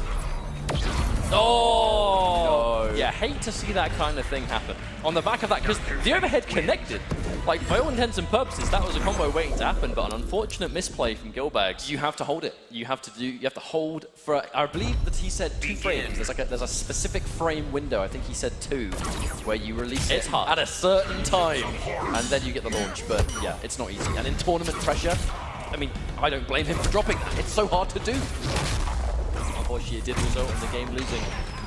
Worst kind of miss. And there we go. Manages to get the trait up. But it doesn't, I don't think it matters, because it uses so much of the trait just getting in. I mean, it lets him walk in a bit more reliably. You know, if you forward dash in blindly, you're going to walk into projectiles. But if you walk forward in with punch movement speed, then you're a bit safer. Because you can walk into block any day of the week. It's just the forward dash you have to worry about. I wonder if this is going to be it. I'll give you down to Shark Teeth, K-Top, Waz, and Tekken Master. Maybe. Unless Gilbags can make it like really special happen here. Shark Teeth, Air Tech. Gilbags, he has to jump himself out the corner straight away. I mean, Shark Teeth is picking his corner escapes really smartly. Like, it seems very, very difficult for Gilbags to keep a lid on him, keep him in a position where he wants him to be. But the biggest difference here is the beta. I feel like Gilbags, again, you know, he manages to take the first life bar, which is great. But the problem is he's never up on the bar. So if Shark Teeth ever wants to get out of the corner, he's just got a clash, and that's it. He's going to be out of that situation, and Gilbags isn't able to compete. He has to spend the bar to not lose from full screen. He has to do it. He's having to spend all his bar just to keep Shark Teeth on the right-hand side as well. That's a heavy cost just to try and keep screen positioning, but you can see why. Now it's match point for Shark Teeth, but Gilbags has so much health, he can actually start to trade now. He can win the trade war. The problem is if Shark Teeth is able to establish like a lot of momentum with the zoning war. That's the biggest thing here. Because if they're just trading projectile, it's not so bad. But if it's like a lot of disrespect, Shark Teeth. I always wonder if he got hit on purpose. Maybe. That looks really deliberate. I mean, he's still going to be down on life if he spends between 1, maybe? No, he spends them both. Now we're back to mid-screen, basically. He has to do all that work to get him there again. Match point for Shark Teeth. If he wins this, Gilbags is out. No! Ooh, I don't know if that was intentional. Forward 2'd into it. Oh, good trade for Gilbags, though. He's still on the life lead. Now with the trait, I think, though, I would say how long? 1 projectile, that'll do it! Oh, no. That is unfortunate. remember, he can stop the orb also, so it's not so easy, and there it is, the first time we see it, but no, just out of range. And the wake up from Gilbags, but he can't trade anymore. He can no longer trade, he does not have the health to take it. Push block just to get back. He takes one, but more than that. Oh, he spent his only bar. He bet everything on that, and it's not going to be enough to chip his insane. He hasn't got any bar. No, Sharky hasn't got any meat either, though. No! And it all comes down to one projectile. And I'll be honest, there were some close games. Like, it was 3-0, but that was well played from Gilbags. But unfortunately for him, and unfortunately for our Joker fans, that is where the Arkham dream dies for now. As it's going to be Shark Teeth moving on with, I'll be honest, Shark, they have what it takes today to beat the 3 remaining players. So when you say that you think this winners finals will probably determine the tournament, I 100% agree with you, because if they can beat them in the winners finals, I don't see why that would change in grand finals. That's kind of how history tends to go. But we're going live into our winners finals here for the Injustice 2 Intercontinental Championship. And there's the character switch, Green Arrow. He only uses Green Arrow for this matchup. This is vintage Season 1 Tekken Master all over the place. This should be very interesting. I mean, Westminster, I got to give props to him, like a very calm and collected gameplay so far today. Let's see if they can bring the type of gameplay against Green Arrow, who wants nothing to do with you. Yeah, Green Arrow is one of those characters, especially against Catwoman, that has no bearing of being point blank. You know, Green Arrow is going to play the runaway game. He's going to be as far away as possible. You're going to see 1,000,001 Savage Blasts. And there you go. That is his backdash. It is a meter building, projectile damage doing backdash. Tekken Master is playing Green Arrow, Catwoman for Waz, as you can see. And to be honest, I wonder if this is the matchup we're going to see for the whole time. This is the only time he uses Green Arrow. I mean, realistically, I don't think Westminster is going to change, even though he's going to lose. So even if he would change, like if Tekken Master could get the first game, you know, the counter war shall begin. But this is looking very commanding. This is the matchup. This is exactly why Tekken Master uses Green Arrow to Catwoman, because it's such a hard, it's one of the harder matchups in the game.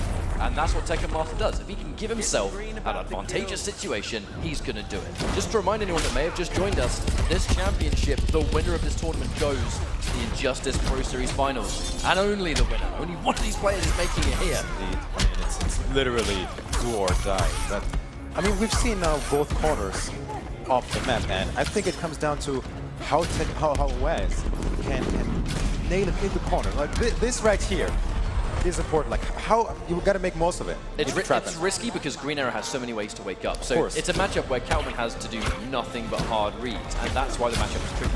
You knock down Green Arrow, he has so many different wake ups, and there you go. One good repositioning, full screen, and now he's going to play the runaway game again. I mean, though he didn't wake up, I mean, the meter roll is still a thing. I mean, oh yeah, very smart play by Tekken Master. I mean, it might be lame, but very effective. I actually would definitely go as far as to say I think this is a highly favourable matchup in winners finals for Tekken Master, because he knows Waz is going to go Catwoman, and he has defeated so many. He's defeated Sabine before, he's defeated DDT before, he's on the verge of defeating Waz as well, and it's like it's a matchup that is so worth picking. But there we go, catches the reload, caught slipping, but Tekken Master special, immediate flash, wants none of it. But that's what happens. He's got so much bar as well. Green Arrow is going to spend all this time building meter and doing damage. When you finally chase him, he can flash. And that's exactly what we just saw here. Waz in a very bad spot. No reason for Tekken Master to go for any arrow apart from Fire Arrow. Traditional projectiles, fast speed, good damage. Say goodnight. I reckon that's going to be game number 1, Mitsu. Yes, sir. I mean, that is just the matchup in a nutshell, isn't it? Well played. Yeah. That's what happens. Yeah. Green Arrow is going to play the distance game, he's going to build bar, and Catwoman has to make constant reads. Now, are we going to see a change? Oh, wait a minute, though. Well, at the very least, we're going to get some time, I think. But yeah, he's thinking. Maybe he's just, okay. Probably rethinking the matchup. It's tough, man. It's definitely tough. Especially if you have like a Tekken Master who's just so slippery. And that really is Tekken Master's style. He is a slippery player. He doesn't really, he has good defense, but if he doesn't have to block, he won't. It's full combo incoming. Oh, Waz again. When you land those combos, the problem is against a character like Green Arrow, when you land a combo, you gotta, finish your play. You gotta take all the damage you can get, because if you let him out, he's gonna run away from you the whole game. And this is a really good match. Tekken Master getting access to the invincible environment escape in the corner. He's getting some mileage out of that corner this time. Definitely more tidy gameplay, even though you dropped it. But let's see if he can keep up the pace. But it's such a hard read to go for just raw cat dash on a reloading arrows that, you know, is Waz going to just randomly cat dash from full screen in winners finals of the Intercontinental Championship? That's a big ask. Definitely. I mean, especially with that low recovery. Like right now, he could just fire an arrow and not reload. But he's so confident Waz is going to just, you know, he's not going to believe it. He says he played very patiently. Maybe he's got to, you know, let the maniac out of it. There it is. Savage Blast. He does not want a combo ender. He wants to retreat and build bar. He tried for that risky cat dash, got stuck. But this time, look at that damage. As much damage as possible. And that's a unique ender. Waz is not going for regular whip. He's not going for the whip ender because that will make Green Arrow finish further away. He's going for that string instead because he gets a good knockdown. He's good blank. That's where he needs to be. Optimal combo in that sense. All right. Yeah, against Green Arrow, I'd say it's optimal because that's the position that you want. One life war apiece. Let's say a lot of resources to work with. But it's Tekken Master. He's got all this space and all this bar. There it is. The second Waz gets within anywhere near danger range, he had the escape. And the escape has now let out Mia Burn Savage Blast. He's about to have 4 bars. Hard read from Waz, but the cat dash does not go full screen. Yes, sir. Too far away. Might remember that actually in Tekken Master. Absolutely. That's why he wasn't fearing it, I think. He was far enough away, he was confident to just reload because he can. Yeah, gets a knockdown, Savage Blast to put himself further away. He's playing this matchup perfectly. Yeah, definitely. I mean, it may not be fun to, you know, it may not particularly be fun to watch, it may not be fun to play against, but it's efficient. You know, that's why Tekken Master has picked this. It's probably fun to do, though, for Tekken Master. Oh, he's having a great time. I'm pretty sure Tekken Master's having a blast. All right, there it is. Finally gets the cat dash. Okay, here he comes. Yes, sir. Off kill. Of course, I mean, we have 4 bars. Why not clash? That's it. He's building bar, and he's finally been opened up, and he's got 2 to nothing. Just 3 health back. Waz has to do all that work again. Instant jump. Interactable. Will he be cute? Oh, okay, keeps it safe. Yeah. I mean, if it's safe, then he may as well. Yeah. Ooh, the debate. Okay. Clean from Waz. Gotta make this count. Wait, sure. That blast could have been it. The invincible escape is such an unfortunate stage for Waz. I have to say, that escape is a thorn in his side. Definitely. Escape basically for free, but here it comes. Make this count, Waz. 1 more hit. What's it gonna be? Now wake up, push block, no bar for Tekken Master. Oh, every time. Wow. Every time he was minus, he just obviously had the infinite well of environment interaction. So no wonder we're going into a stage select and we're going to try and mix things up some and do not give Green Arrow that dangerous tool that he has. He abused that Tekken Master. But I mean, yeah, it was free. It was a free escape pretty much every single time. Didn't punish it either. So, but that should be a little more victory for Waz. I mean, that was very close, I'd say. So let's see if we can come to the positive metaphor to make this 3rd game count. The problem is that he has no choice now but to make a full 3-game straight comeback against a very hard matchup. It's a big ask and it's a very tall order, especially this late on in the championship. Oh yes. Don't forget this is winners finals and it's definitely a hard task. Like, especially against someone like Tekken Master who, again, just counterpicks. If he has The thing is, this is why. Yeah. Case in point, this is why Tekken Master counterpicks. Tekken Master looking very good right there. No whip punish at all. He doesn't even want to risk whip punishing. Why would he bother? I'll get it. Just the anti-air is so clean. Tekken Master yet to get hit a single time if he wins this game. This was a perfect, not even a ghetto perfect. This was a perfect. Oh yeah, straight up. Getting a perfect in Injustice is hard as well. Definitely. Really Still in there. Still in there. He just can't hit him. Waz. It's an uphill struggle, 100%. I mean, okay, we got it down to. Let's see it. Can he keep him in the corner? I doubt it. Will Tekken Master wake up? Yes, sir, the interactable. And he's building all this meter, so if he can use the meter burn interaction for the armor, then again, why wouldn't he? That's incredible. I mean, he knows exactly what interaction to use to get out of the pressure and just be full screen again. It just looks like it's just going from bad to worse for poor old Waz, who's on the verge of being sent to the losers finals. And Tekken Master, if he wins this match, I would be very worried and almost put him in my list of absolute top favorite. I think he's going to win the tournament regardless. Oh, if he, I mean, this is a commanding shot. That's How it. could you deny him being the favorite at this point? Oh, the boxing love. Okay. Oh, he tried to be a little bit too cute. I wonder why he even held it, because I'm pretty sure that would have killed. Oh, the triple dash shoot. Another escape. Another escape. Tekken Master. Wow. Convincingly So dismantled Waz. slippery. That's the matchup right there. Green Arrow versus Catwoman is very, very difficult to play, even at the highest level. And that is why Tekken Master had this character ready. There's a fair few Catwoman players in this bracket. And if he's going into this championship knowing he has a good chance to face a few of them, why wouldn't he have been grinding this character for that matchup alone? And I think that goes to show why playing one character and only one character in this day and age of Injustice can be a real detriment. Because when you encounter a hard matchup, what do? You know, is it just, I'll play my best and see what happens, or do you have a backup that can cover those bases? I mean, I've got to say, I'm very surprised that Waz did not have a character ready for Green Arrow. Yeah. I really feel like it was the chance of him running into Tekken Master was so high. If he was fighting Catwoman versus Tekken Master, Catwoman is, you know, Tekken Master's going to go Green Arrow. That's guaranteed. He's done it every single time. But that does mean that Tekken Master is in grand finals of the championship winner's side. And off we just saw there, if it is Waz in grand finals loser's side, I'd be very worried, because that was a convincing 3-0. Whoever is on the loser's side is going to have to reset the bracket first. We might have just crowned our champion 5 minutes ago. I mean, it's hard to deny. Like I said, I mean, not only do you have the splendid position, like having to get reset to the grand finals, but especially if you like 3-0 your opponent, who was in winners finals with you, it's might be foreshadowing. Now, we're going into the bottom half of our top 4. It's K-Top versus Shark Teeth. K-Top off a very, very morale-boosting victory against Foxy Grandpa. You know, Starfire versus Batman. That's going to be, you know, I know we always say that's a tricky matchup, right? But K-Top played it so well, and he was clearly prepared for that character. So, as we now go in, Shark Teeth, who just defeated Gilbags as well, Dr. Fate versus the Joker. Oh, yeah. I've got to say, I think I favor Shark Teeth because we did see them clash earlier today. You know, you just interviewed these two guys earlier in the day. It was a matchup which was unpredictable at the very beginning, but then there was the surprise Catwoman pick from Shark Teeth versus K-Top, who clearly had a really hard time figuring out what he should do. For sure. If history repeats itself, this could be another dominant win for Shark Teeth. Or does K-Top change things up? Because, hey, I can hear Supergirl now. And then what interested me was, we saw Catwoman versus K-Top when it was Dizzy, and K-Top went Canary. So I'm assuming this mix of characters now, where we're seeing Supergirl and Starfire, I'm assuming if we saw Shark Teeth go Catwoman, K-Top was probably going to go for Black Canary. And this was a mind game as we've just, you know, gone straight off the It makes you wonder why they didn't opt to go with Hidden Select if it comes to that. Maybe that would have helped.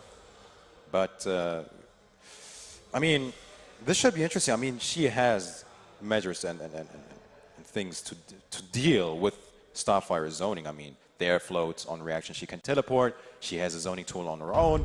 So I wonder how this little matchup will play out. Well, we'll soon see. K-Top versus Shark Teeth. Let's go. We top 4. This is one of the final losers bracket matches we will have. The Saudi Arabia versus Greece Intercontinental Championship.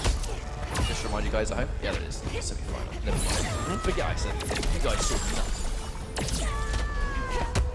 Instant jump and taking his minus breaks for days. Now K-Top has that instant reverse positioning, and this is actually a matchup I was talking about before, where the Catwoman pick made sense when these guys fought in winners because Shark Teeth is so used to fighting Starfire. But it's Tekken Master. And Tekken Master plays this character at a really high level. Yeah, we've seen it earlier. There's the pickup. Oh, nice conversion. Clean down one. Uh-oh. Oh, wow. Wow. Yeah, I'm actually surprised that connected. There's the head flip. So much bar. He spends Oh, yes. Pushes one bit too far right there. Yes, sir. A bit overzealous, getting punished heavily. What's it going to be? I don't even know what happened there. I mean, just forget about it. What's next? Yeah, well, you'll be all right. Down one. But I don't quite think K-Top believed in connecting to it. Was not ready for the follow-up. Ooh, what an interruption, though. With the post-patch down one, the slowest up from clean. Yes, sir. Wow. My God, what a steal. Still on his first life bar. I mean, this is all extra. All right. Finds an interruption as well. The gap. I think that's still a win for Shark Teeth, though, because he's no longer in the corner. Well, absolutely. And he got the escape he was looking for and took the first life bar. Get a bit patient. Well, you know, K-Top. You talked about the matchup earlier, but she has got a projectile of her own. They don't do damage, but the lasers are fast. Yes. That's what matters here. Okay, let's see it. K-Top with the meter lead. Woo! Oh, such low recovery on that. Last minute cross up. Gotta watch out for that one. All right. Yeah, that's the but that's the matchup, right? Where Go ahead, these defensive characters underestimate have really good projectiles and really good zoning. They spend a lot of time building meter. When you finally hit them, they clash. And then, as you can see right now, K-Top not sitting in a bad position. Shark Teeth not watching his little feet again. Okay, watches his head though. K-Top did not commit into a back three on those lows. He normally does. Oh, wow. I think if he was going to teleport once, it was going to be with Clash, and that's it. Yeah, that makes sense. Maybe putting the fear in him? Trying to condition him? I think so. Yeah. Get it in early. Okay, let's see. Both on one bar. K-Top is trapped. What's going to be? Cross up, nice block. And here it comes. Interruption! Doesn't find the connection, though. I'm not sure Shark Team believed in the back one, but it was a pretty obvious chip, so I love the decision. He's not going to kill on this combo. He's going to get set wait a up. minute. Here it comes. Will there be a wake-up? No. Nice block once again with the cross-up. K-Top did not push block either. Okay, wait a minute. Two more lasers. Oh, and that is game. Wow, that was clutch. Guaranteed. Game one goes Guaranteed to death. Shark Teeth. Okay. And the counter-picking war shall begin? Maybe not. I think he just wanted to change the stage. Yeah, that would make sense, but interesting. He still believes, even though he has a lot of characters. To me, it did not look like a matchup thing. You know, it really didn't look like, I should change the Starfire, it's not working. It was, bad. Here, I would have liked to have seen a push block at the end, to be completely honest. And, but we're not seeing any charges from K-Top. He's not really, doing anything about Tamarani charging. It all came down to just a way too obvious chip attempt at the end, which just allowed Shark Teeth to back one. He didn't get a combo, but he's been able to escape. And now, speaking of which, going into our second game, he has the advantage again. K-Top disrespecting. That jumping was pretty high up, so I don't. Yeah. I would definitely respect that down one. Opting to still on the same side yet. Oh, I like that. Air laser into whiff charge just for meat build. Optimization. We got those. Nice pickup. Wow, look at that. Just like that comeback. Right? Over 240 from zone. I mean, Starfire is one of the only characters in the game that can make a comeback in like 1 second without being one. It's true. Alright, now's the wake up. There it is, the charge. We finally see it. He's expecting Shark Teeth. Okay. Very, very good throw. To be honest, the down one hair. Has to be guaranteed chip. Was looking for the gap, but didn't find it. First life bar goes to K-Top. Still in the corner. Not anymore though. Watch out, Starfire's down one is insanely fast, and I love it. He hasn't really got much bar, so he confirms into the down back three instead. Just these little bits of optimization. Taking that screen, this is where he wants to be. Playing way more aggressively, he's K-Top pressing all the buttons. Slowly approaching the corner here. Oh, sick pickup. Let's see it. Both have Clash. Here's one. Shark Teeth is not watching his feet. Yeah, it's matchup at all. It's strange, really. I mean, there's no real motive there. Yeah. It's just, caught slipping, if you will. Setting things up here. Will we see a clutch teleport? I think it's a bit risky for it now, especially with the bar. I mean, if he does it now, and no Clash. There's only bar, right? Uh-oh. Doesn't quite find it. Not plus enough to connect. Speaking of Blood's going standing three. Oh, the respect, though. Grab. Good positioning afterwards. K-Top going in? Yeah, I think it's very characteristic of K-Top to try and press the advantage even when he has the full screen to work. Sometimes he pays for it. Watching his feet now. What's it gonna be? Oh wow, the raw charge. No bar. No bar needed. He needs something big. Maybe that one. It could have been that, but it traded. Oh, the backdash. Okay, here it comes. This is the climax. Ah! I can't believe it. Oh! Hitting all over the damn place is Starfire. That was clutch, wasn't it? That was pretty good. Sick. That was pretty good. You almost had it. You almost had it. Look at him. Look at his smile. He's totally aware that that was an abnormality. But you know what? That's the nature of the move, right? It goes 360. It goes completely around her. Literally. She literally spins as she does the move. I'm not surprised. All right, there is the Catwoman. Interesting. Approaching Atlantis. That wasn't a free game. Oh no, by no means. Yeah. All right, we shall see. I mean, he did good with her earlier, so let's see if he can find his rhythm again with this Catwoman pick. 1-1. This loser's final. Semi-final. I think he's by winning that first game, he's given himself the counter pick advantage. Yeah, of course. Whenever you have a game which is built around swapping characters, which both these characters, these players very well could do, winning that first game is so important. Final counter pick, man, it makes a difference, especially this late. We are in top 4. Whoever wins this will face Waz in the losers finals. Oh wow, One time you see a Catwoman go for wake up, it always hits. Best way to wake up Catwoman is rare, except like the magic moment. Starting out the interactables. Okay, wait a minute. That's a thing? That is indeed. I mean, the charge isn't really invincible. It's just very fast and retreats. So if you do a meaty jump 1, she'll basically charge right into your jumping.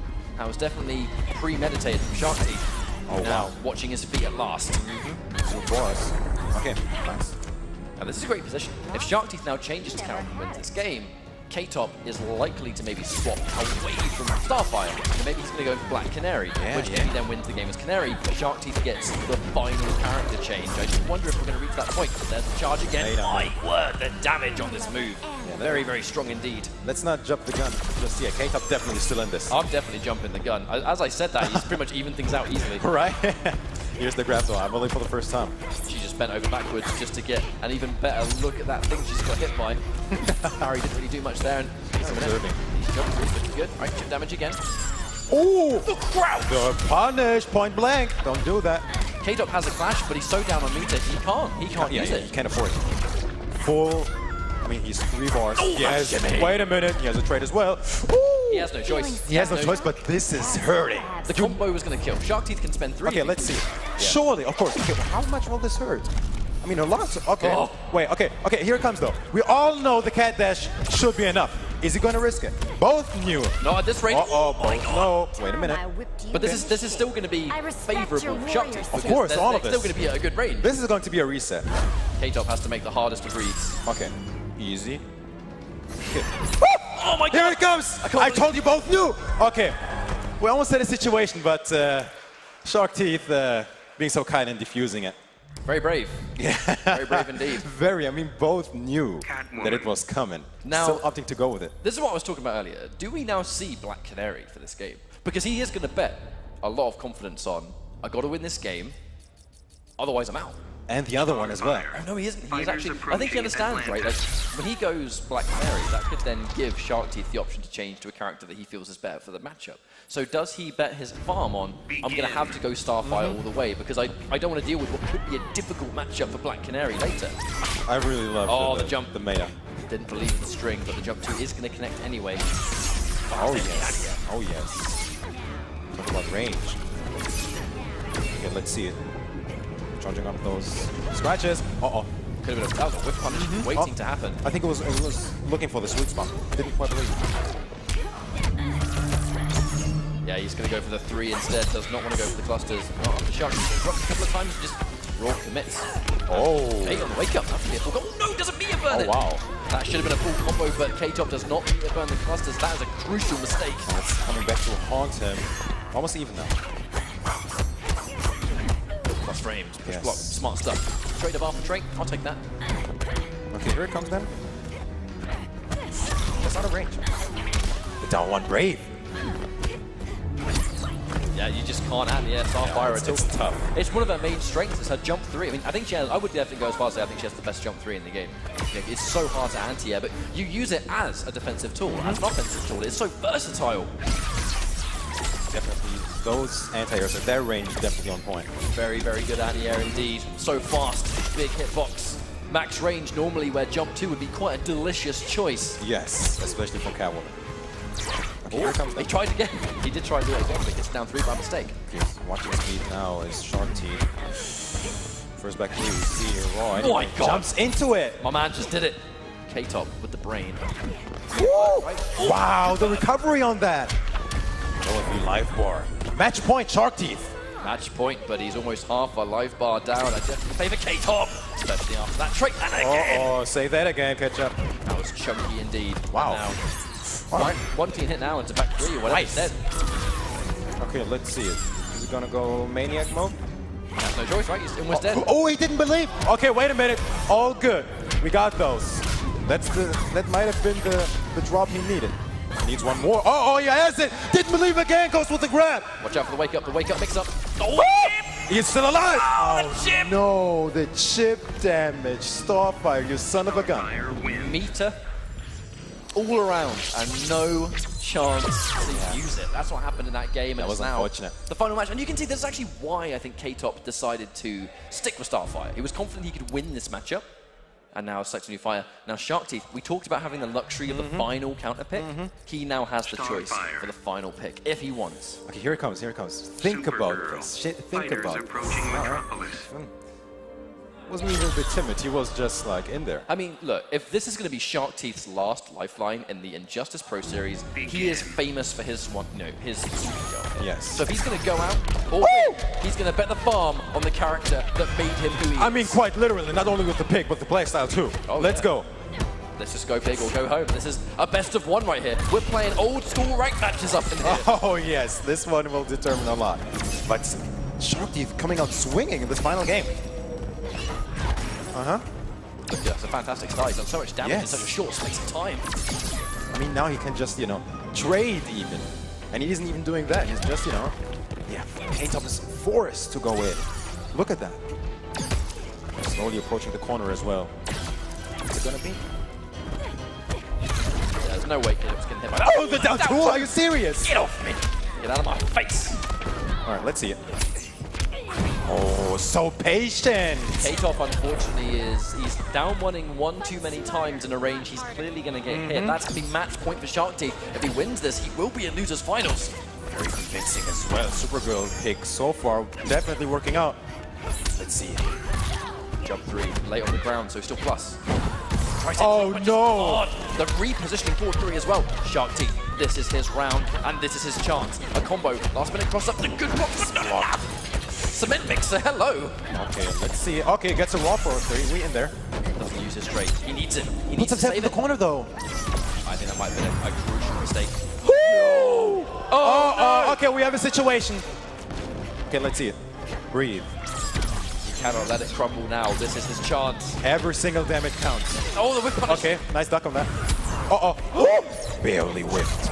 Okay. Match point. We can't count him out. This is still Starfire damage. Definitely. Match point both players. Starfire with 2 bars. Wait a minute. Does still connect. Here it comes. Is that going to kill Ketchup? Catch a train, mate. Shark Teeth. Are you in losers finals? I think he's alive. I really do think he's alive. Wait. We're in the bar. He's still alive. Here it comes. Wait a minute. He's playing it safe. And that's going to be it. Shark Teeth with the clutch Supergirl pick. The smart pick. He bet everything on that character choice, but it was enough. And I gotta say to K-Top in particular, man, 4th place. There's no shame in 4th place. Definitely of a tournament of this caliber, we've got to give it up for K-Top for getting as far as he did. We have not had a chance to see K-Top play offline that much, and as the tournaments progress, I'm glad to see how he has progressed along with it. What a showing, definitely, in this sort of tournament, Intercontinental Championship with the qualifier. I mean, the qualifier alone was rough. It was hard. Yeah. K-Top won EU East to even be here.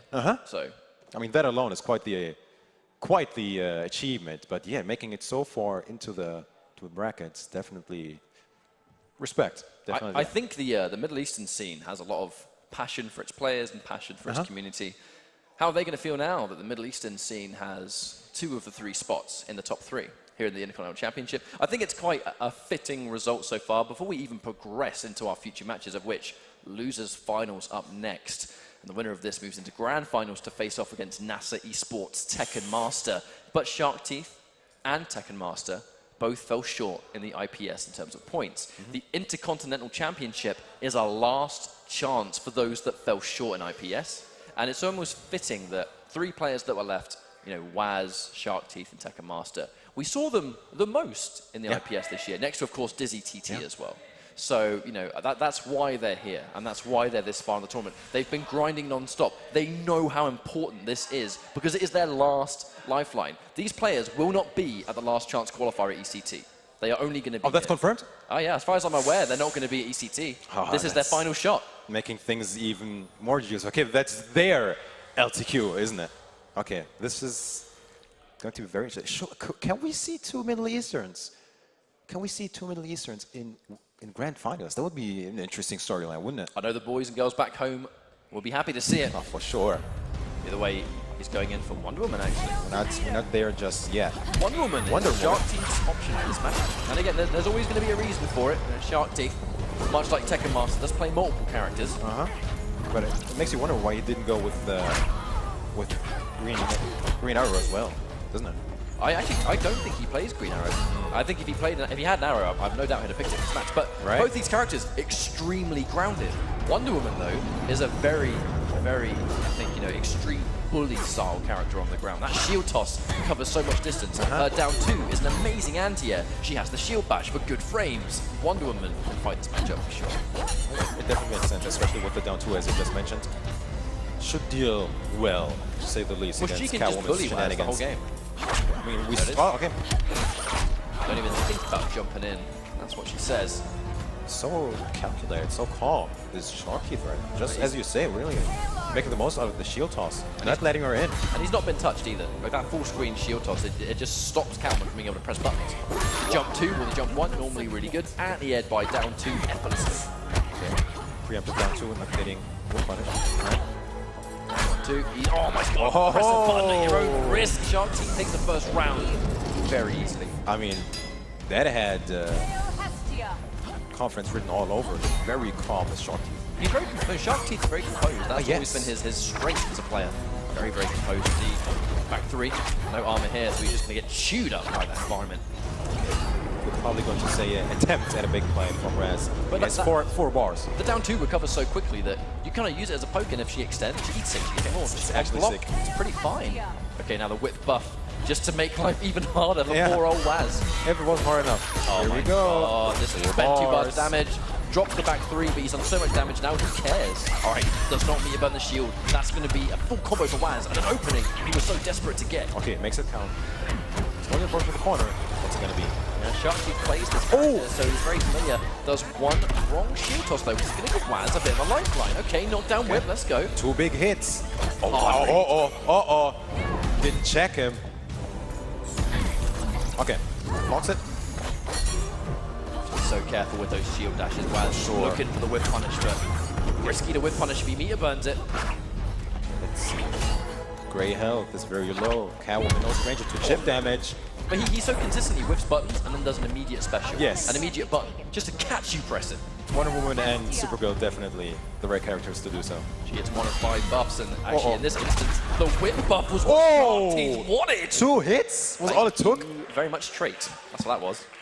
I mean, you usually never see a Wonder Woman player train up so many times. I mean, when do you see a Wonder Woman anyway? But if you do, activating her trait so many times. It feels like when you see Wonder Woman in this game competitively, it's under very specific circumstances. Yeah. When she's against a character that has to play as grounded as she does, and she has the range to outclass them, that's when you see it, right? And that's why Shark Teeth has picked this character.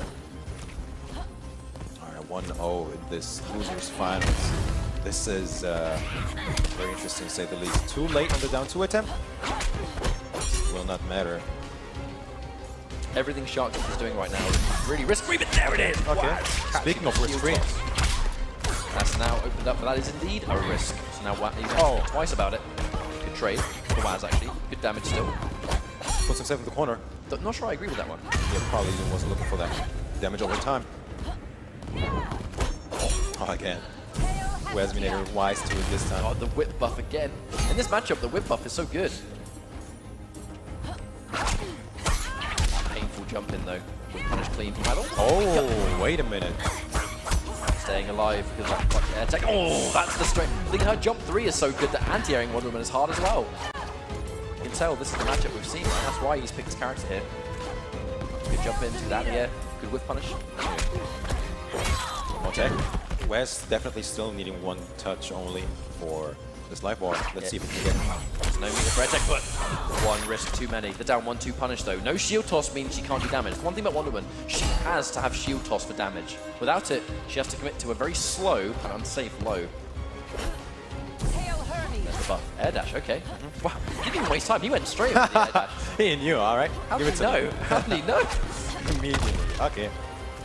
Throwing everything. Air dash actually been very beneficial here. Yeah. Oh my god, the down man. 2, so good. Drops the combo, but still has good positioning. I mean, what do you do if you're Wazzy? Respect it. Oh, watch out as well. Let's see if I wake up. Yes, sir. Another one. Back-to-back shield bash is a very good option. You know, when you land the shield bash on the very late active frames, I believe it becomes pretty plus. So poking with it, much better than you would expect. But that's going to be a cat dash anyway. Waz looking good, getting the first blood of this next round. Drops the combo, but no matter. Okay. Neutral jump, chews up Shark Teeth. Watch me. Flash. Let's see what's going to be. 2-1. 2. Oh. All right, Waz still on this first life bar. Needs 1 more shield. Let's see it. Will we see a cat dash? Will take a risk? Oh my! Wow, Did that's you gotta hear be max range for sure. That sounded so good in my ears. Ding. Alright, launcher. Comes Waz back in it. Meter burn for safety. I mean, I respect it. More now. Air shield toss is still good if you can instant air it, so she can't whip punish yeah, it, yeah, right? yeah. She's stuck blocking it. That would be the smart. Okay, the back double backdash actually. Let's see it. There it is. Oh no! Just too far away. Yes. Just too far. Backdash. Okay, let's see. Very high one. Is that a bait? Not sure. Maybe. I think he wouldn't throw it if he didn't believe that he was in within the range. Very slow game here, but makes sense. 70 seconds on the clock. Very slow game. Oh, no punish. Good 10 save there blocking. Okay, let's meter see burn on the shield. Waz technically could have punished it, but it's such a high chance he would have meter burned it. You can't take that risk. 50 seconds on the clock. Yeah, time is slowly but surely a factor. Waz with 3 bars. He's got a approaching life his lead. 4th. So Waz can actually play this defensive game. He can play on the life lead because he owns it. Well, I'm not too sure because you know how Wonder Woman just bursts out damage, so the life beat could deplete in just a matter of seconds. Oh no, Waz! Spending all of his power on the air tech. That's rough. Bad news. Especially if you want to clash. 35 seconds to clock. Let's This see could it. be timeout. Okay, we have the corner though. We have the corner. This is going to be interesting. Right as he presses a button, the Okay, wait. trip. This is almost even now. You can't play by the clock now. You can't. If you Waz. Gotta play it very smart, raw back 3. What's it gonna be? 18 seconds. Talk to me. There it is! There it is! Wait a minute. Ah! He still lives! Okay, wait a minute. No! 12 seconds! He can't win. Surely He he has can't to win. go in. Just block Waz. Don't overextend. He can't Don't do win. it. Ah! He can't win. Oh my god! He can't. Catch up! Oh no! 4 seconds, what's gonna be? He could have just meter burned forward 3 Wait, that. who has the meter lead? No one. It's even. Waz! He's gonna win on this, surely. Wait, what? He's gonna win. No bar was spent. Shark Team's made the hard read. He made the hard read. Goodness. I don't know why he didn't spend bar there. Oh, I really don't know. he was looking for something big, that's why. He knew, like, even if I catch him, I need something big, something substantial. There were was so sick. many factors at play in the final game. That was- The big one was, I wonder if that standing 3 was supposed to be forward 3. Because a meter burn forward 3 into another meter burn forward 3 maybe would have killed, or at least had a knockdown for Chip. Maybe he forgot about the clash. What do you reckon? I mean, we... In a situation like that, So, especially. how many people have you been in that situation to say how they would think in that position? That was insanity right there. What a game 2 in this losers finals. Let's go. Game 3. Just like that. We got to go back in. Wow. Dude, this is a level of mental fortitude that is just... you rarely see it. You know this guy wants it. He's doing all the Australian boys and girls. Proud as ever. Absolutely. No question about it. Okay, let's see it. Back on bounce for a lot of damage. Woo!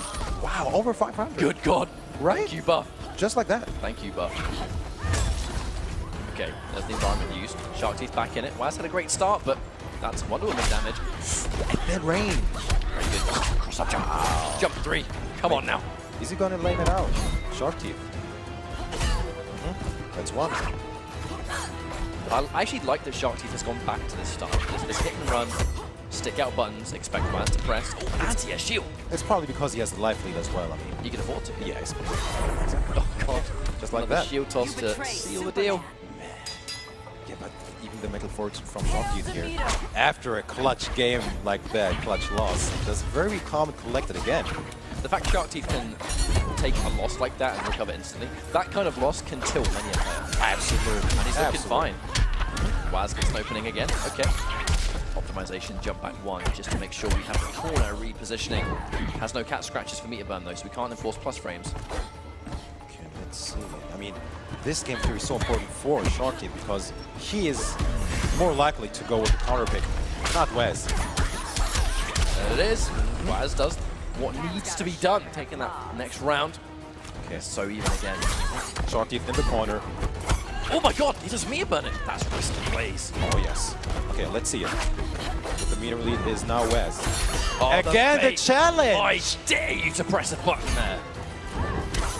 Oh yes, punish. finds it finally. There's so much matchup knowledge being displayed here. The Yeah, positioning, it's great. The level of spacing, play. the footsies, man, so clean. Okay, we got a buff. Let's go, champ. Back-to-back down one, just a low profile. That's what Catwoman was the original low profile. Screw Adam. She's the OG when it comes to that. Okay, let's see it. That one does it better. Opted to go in now with Shark Teeth. Okay, 2 bars apiece. Okay. Yep, with the parry, just gain some meter. Quite a lot, actually. But it just makes Waz really, I think, eager to try and press a button. Yes.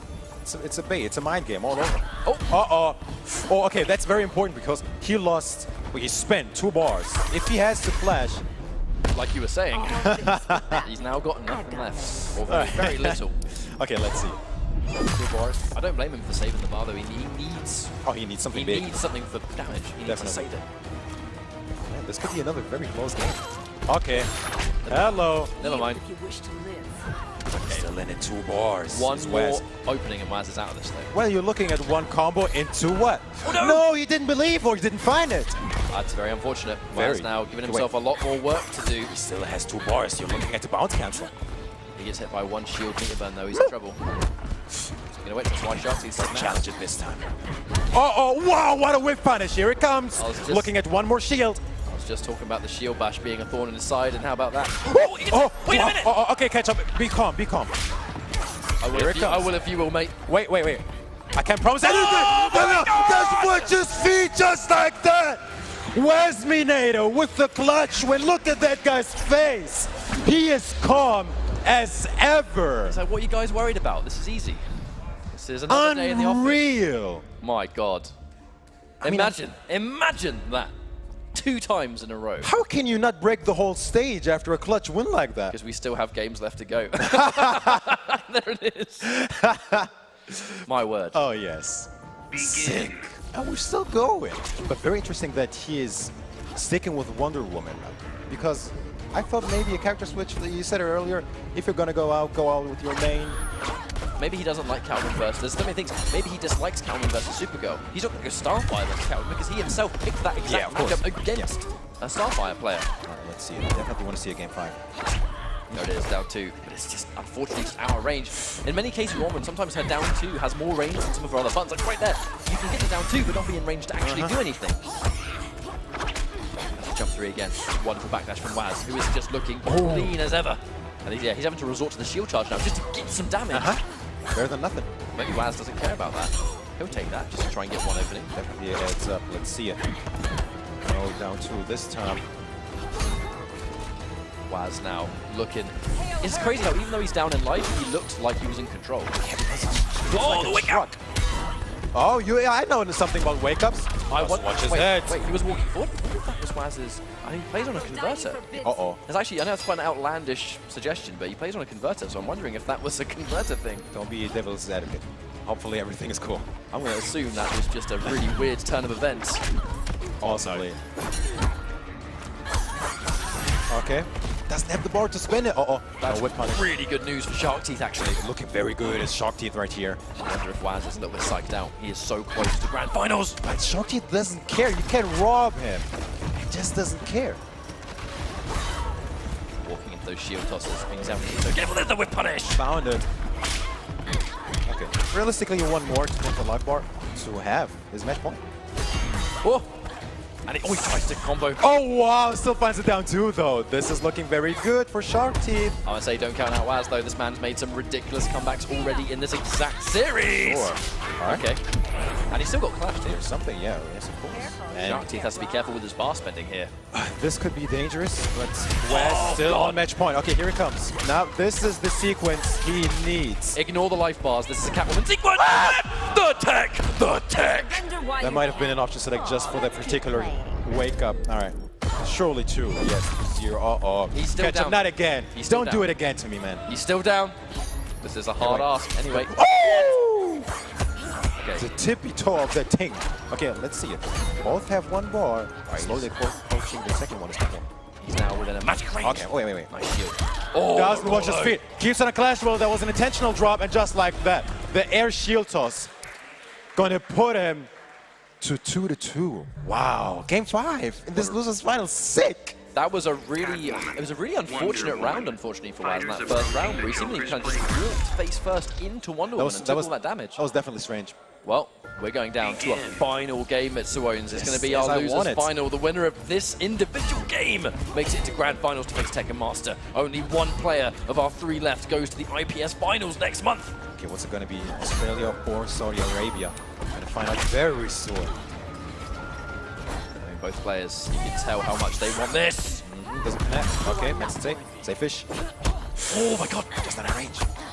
actually like those little, I think they're down 2. There's very rarely he's gone for them, and now he's going for this working every time, saving it for later. Yeah, maybe he has in condition. Oh. Look at that. 2 in a row. I mean, let's not forget why you picked this character to begin with. The ground dominance. Yeah. It's Waz making these insane plays that keeps it close. Shark Teeth must believe this is in his favor for him to go for this matchup. This is not the Waz we've seen all day. Oh, not quite near the corner though. The chip is a factor here. This is looking bad though. Oh, that wow. chip's gonna be real. Waz is down. Wazminator. Shark Teeth on match point. Yeah, definitely on his last leg is Waz. But hey, maybe he's still got less in the tank. 2 bars. Finds the whip. The trip guard. In the corner we go. What's it gonna be? Just a walk. Oh, the shimmy! The 2-second long shimmy. Shout out to the boy Slayer. That's a Slayer classic. Alright, Waz gets a All right, knockdown. one more. Oh my Overhead. god, one more. Oh! Come back! Catch up just like a whale rinse. Where did his life go? It's literally even. What life lead? What a whip punish, Wazminator! I don't know what you're talking about. Shark Teeth. He's transcending. This is his final form. Shark Teeth is playing a little bit crooked right now. It's very fortunate he had this access to Clash. That's going to undo the flakiness of the defense. He needs a break, man. He needs a break. If you would get, if you could get a timeout or something, he would do it right here. Everything happening so fast. Okay. I mean, you can't count out either. Is it deadlocked? It's literally a toss-up. The only difference is that Waz has Clash and Shark Teeth doesn't. Yeah. My god. Look at the meter. Air dash. So even, 1 scratch on Catwoman. What's it gonna be? The respect. Oh, watch with the shields. You're looking like a cat dash. I think. Oh, down 2! Down 2. Okay, in there. Does he spin it? Yes, he does. Sir. All right. Damage. What's it gonna be? Uh-oh. Okay. Okay, yeah, I think that was the wrong button. Watch his feet, though. What's it gonna be? I think he was too far away to get anything from that throw. Possibly. Doesn't find the trip bar. He has no cat scratches, so he can't plus frame. No plus frames here. Wait. The wrong one. Back to back. Anyone can take this. I mean, dead even on me. Dead even, but look at the positioning. We're in the corner. What's it gonna be? Oh, the down one. Punish it to down Okay, one, wait. plus frames. Okay, just like that, we reverse positions. Oh, the down. Okay, Oh, God. take this The with you. pizza. Okay, catch up. I can't. I'm literally standing up for like 30 seconds. Yep, the environment is gone. We're back to the old-fashioned 1v1. Can he still keep her? Oh! Makes the most out of. Oh, 2 bars just like that. Goes with the Wake back up. 3 again. Wait, because he's already in the air. He can't get it. Again, he tries. Don't tune this time. He tries to option select the wake up again. Doesn't get it this time. 2 bars. You're looking at 1 combo. The block, but no punish. But he can't punish. He can't punish. And there's the clash. This is the last literal lifeline for both players. 15%. That's all he's getting. If you opt to do it, yes, sir. You're looking at the corner. One more move and he's getting the bar. Here it is. Catch up. Catch up. I can't. The back dash just to try and stay safe, but wow, he needs a bar. He needs a bar. Wait. Here. We have to watch out. Wait. He still has the bar. He came laming out. But no. He has the bar for the cat dash. It's danger territory now. If he cat dashes, he's in a great position. Wait, but he needs to get it first. His only bar is gone. 50 seconds. The air the trade. It's in no one's favor, the trade. He's just watching his feet. Iron defense. Iron defense. No punish on that. The whiff.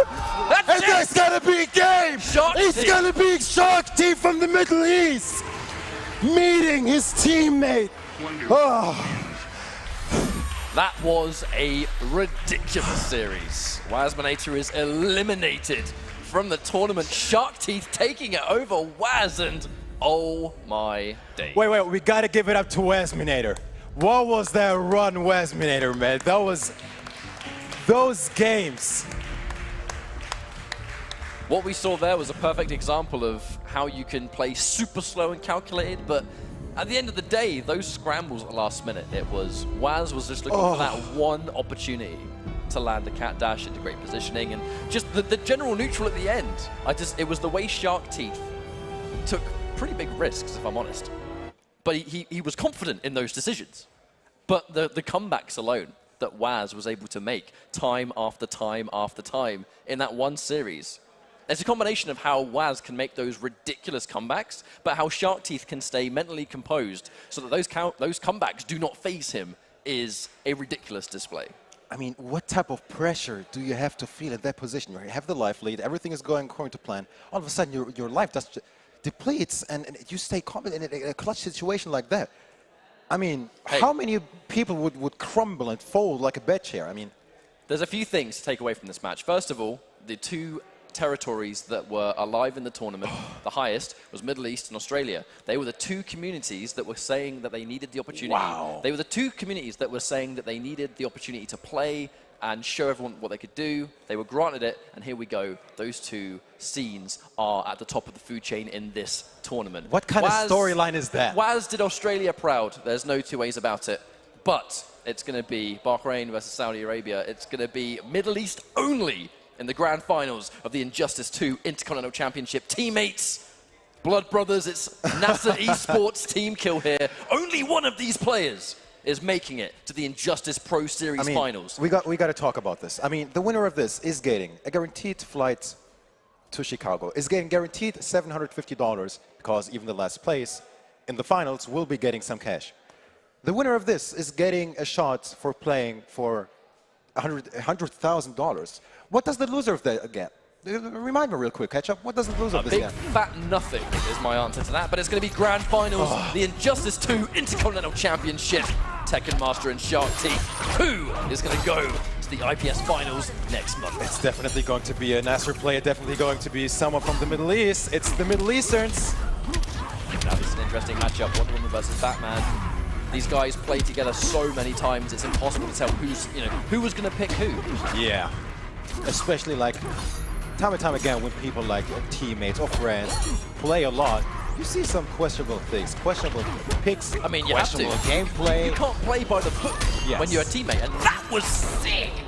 That was such a sick combo. I'm going to assume the names might be swapped. I think Tekken Master is the one playing Batman. I wouldn't even surprise me if they just switched, just for the fun of it. Let's figure out 4-3. I've never seen Tekken Master play Wonder Woman, so I wouldn't be surprised. But maybe I'm wrong. But it would be such a Tekken Master thing, wouldn't it? It would indeed. There it is. Free stand. It's over, Diana. That's going to be the first round. That's the strength of Batman. Batman lands a grapple. He gets what looks like essentially an unblockable. That back two into back release is so hard to block the upcoming jump two. Tekken Master is sitting on P1 side, and P1 is obviously Wonder Woman. Just Oh, with that then, yeah. Maybe I'm wrong. Okay, wait, there's the change. We're good, never mind, we're good. This is close. This is very close. And to remind those at home that don't know what a double elimination bracket is, Shark Teeth coming from the loser side has to beat Tekken Master in the 3 out of 5 to reset the bracket and then win again. Tekken Master has to win 1 3 out of 5. Uh-oh! The classic. And there it is again. Oh yes, hello! So sick. I've never even seen that combo before. Very even, isn't it? It is. Don't do it again, guys. Ciao. We're punished. Never mind. A little bit late on the down 1-2. Wow, what a punish. I think Shark Teeth might have been worried about actually eating that jump in. Now we're back to eating again. Oh, that mid.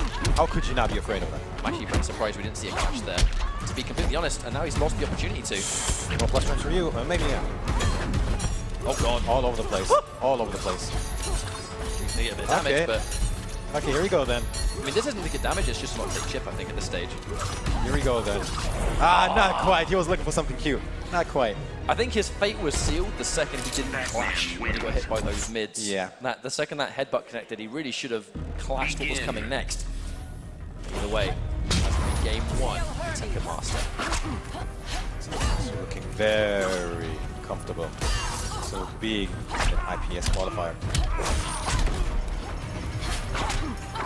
Sticking with Wonder Woman as well. I wonder what's that all about. It's matchup specific, really. So I feel like, I think he's confident with the Batman matchup as well. Oh, unfortunately, a little bit too cute on that parry attempt. It's not going to work out. Tekken Master now reset up. Of course, what's next? Grab. I mean, Tekken that grab is so dangerous when he's got point blank in the corner. He could do anything else. It's the lesser of, I don't know how many evils. Okay, no conversion. Wake up again. A little bit of a crusty exchange, but this right now is going to be Tekken Master's favour because it is Shark Teeth's back to the wall. There's the conversion. Still going to go for the restand. Okay. Unfortunately, because he'd obviously spent the bat in the combo, he's going to go for the restand and not the unblockable attempt. Oh, yeah.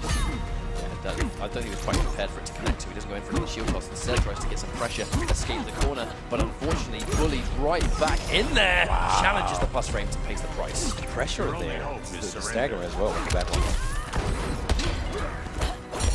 Put some theft in the corner. No real punish attempt, and there it is. Straight out of there. Goes in for a few backdashes just to guarantee that he's nowhere near the corner, which is where Shark Teeth kind of wants him to be. The shield. That's going to be a little bit of a lifeline for Shark Teeth. Some sort of reward. Okay, he's probably going to use that again. White just in there, raw 4-3. It's so risky because you would sometimes block the mechanical bat. The bats do not have block stuff. They really don't. So it's very common that someone will try and challenge it and interrupt. But if there's a forward 3 that is just about to hit you as meaty as ever, you have to worry about it. And there's the confirmed shield toss. Can he get the back 3? No, he does not. That back 3 is very hard to time. Yeah. Very, very hard. He dropped it twice, I believe, now. I mean, grand finals, right? Winner goes to IPS. I'd drop that too. Oh, out of range, no punish. Good tech there. Fantastic tech. Very even. Tekken Master or Tekken Master? See what you did there? Okay, you know exactly that the second Batman Tekken Master is getting hit. You don't see a flash. Whoa, wake up! No care in the world! Oh. Air dash, almost guaranteed. The parry comes through, but no punish. Yes, no bar for the EX shield toss. Uh-oh. Uh-oh. That could game. Not quite. Let's see it. No more bar. He might build one more bar if he can parry these batarangs, but he might not even be able to do anything about playing it safe, why not? Why? But it's on the bar, but... Oh, and he used it. This has to go in? I respect it so much! Therefore, oh my, it was a crosser. Of course it was a crosser. I really respect that Megaburn roll. Because if he'd have gone for a batarang, the whip would have whiff punished. But it just wasn't meant to be. This means that Tekken Master is one game away from qualifying for the IPS finals. He's gone for rematch. He believes in Wonder Woman, and he is locked into Wonder Woman. He's on life support. Such a hard-fought battle versus Wasminator. Literally the last hit possible. The final hurdle, a teammate Tekken Master, someone who has such an amazing track record against him in tournament. Not just against him, but in general. I feel like Tekken Master was played a very good hand here. He had he had defeated Wasminator when his finals very dominantly because the Green Arrow Kelvin matchup is something he just plays so well, for sure. And he has to face a teammate who he can defeat as well in grand finals. That's just testament to how dominant Tekken Master is. He really is.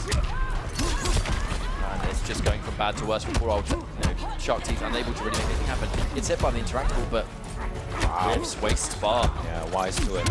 Uh-oh, cool combo. Oh, the 4-3 is real. Tekken Master is on tournament point in the Intercontinental Championship.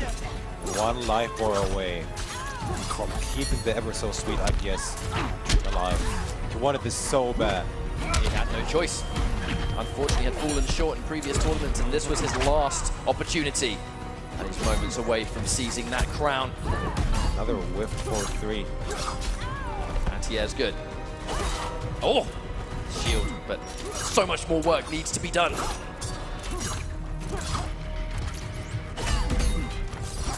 Just take the block damage. Tekken Master so content blocking his way in the delay. Parry just all over Shark Teeth right now in his head 100%. In his head, yes. I don't see Tekken Master losing this game. I really don't. And it doesn't even need the action, to be honest. He gets punished, but that's a lifeline. That was a fortunate set of circumstances for Shark Teeth. I mean, signs of life from Shark Teeth, but he's got it. Play so tidy. You say that like a sign of life. I call that a dying breath. Whatever you want to see it. All right, never mind. All right, and an immediate clash because he has so much bar. Why not? Still overconfident. Here we go. He's going to spend one bar. Shark Teeth. He can't possibly say that he has to keep it for the full combo. Oh, all right, down two. That's really real. Let's see it. Play up, play. Up, grab. Confident, but he has to stick at these decisions. He's more than a grab. Tekken Master has used his smash though. That's the danger. Oh, no commitment, just goes in for the string. Oh yes. Hang on a minute. Back. Maybe I spoke too soon. This is totally possible. Yeah. Oh no! No! Catch up. Oh, he still has a bar. That's the scary part. And just like that, Nasser Tekken Master is gonna be your Intercontinental Championship winner, qualifying for the IPS in Chicago next month.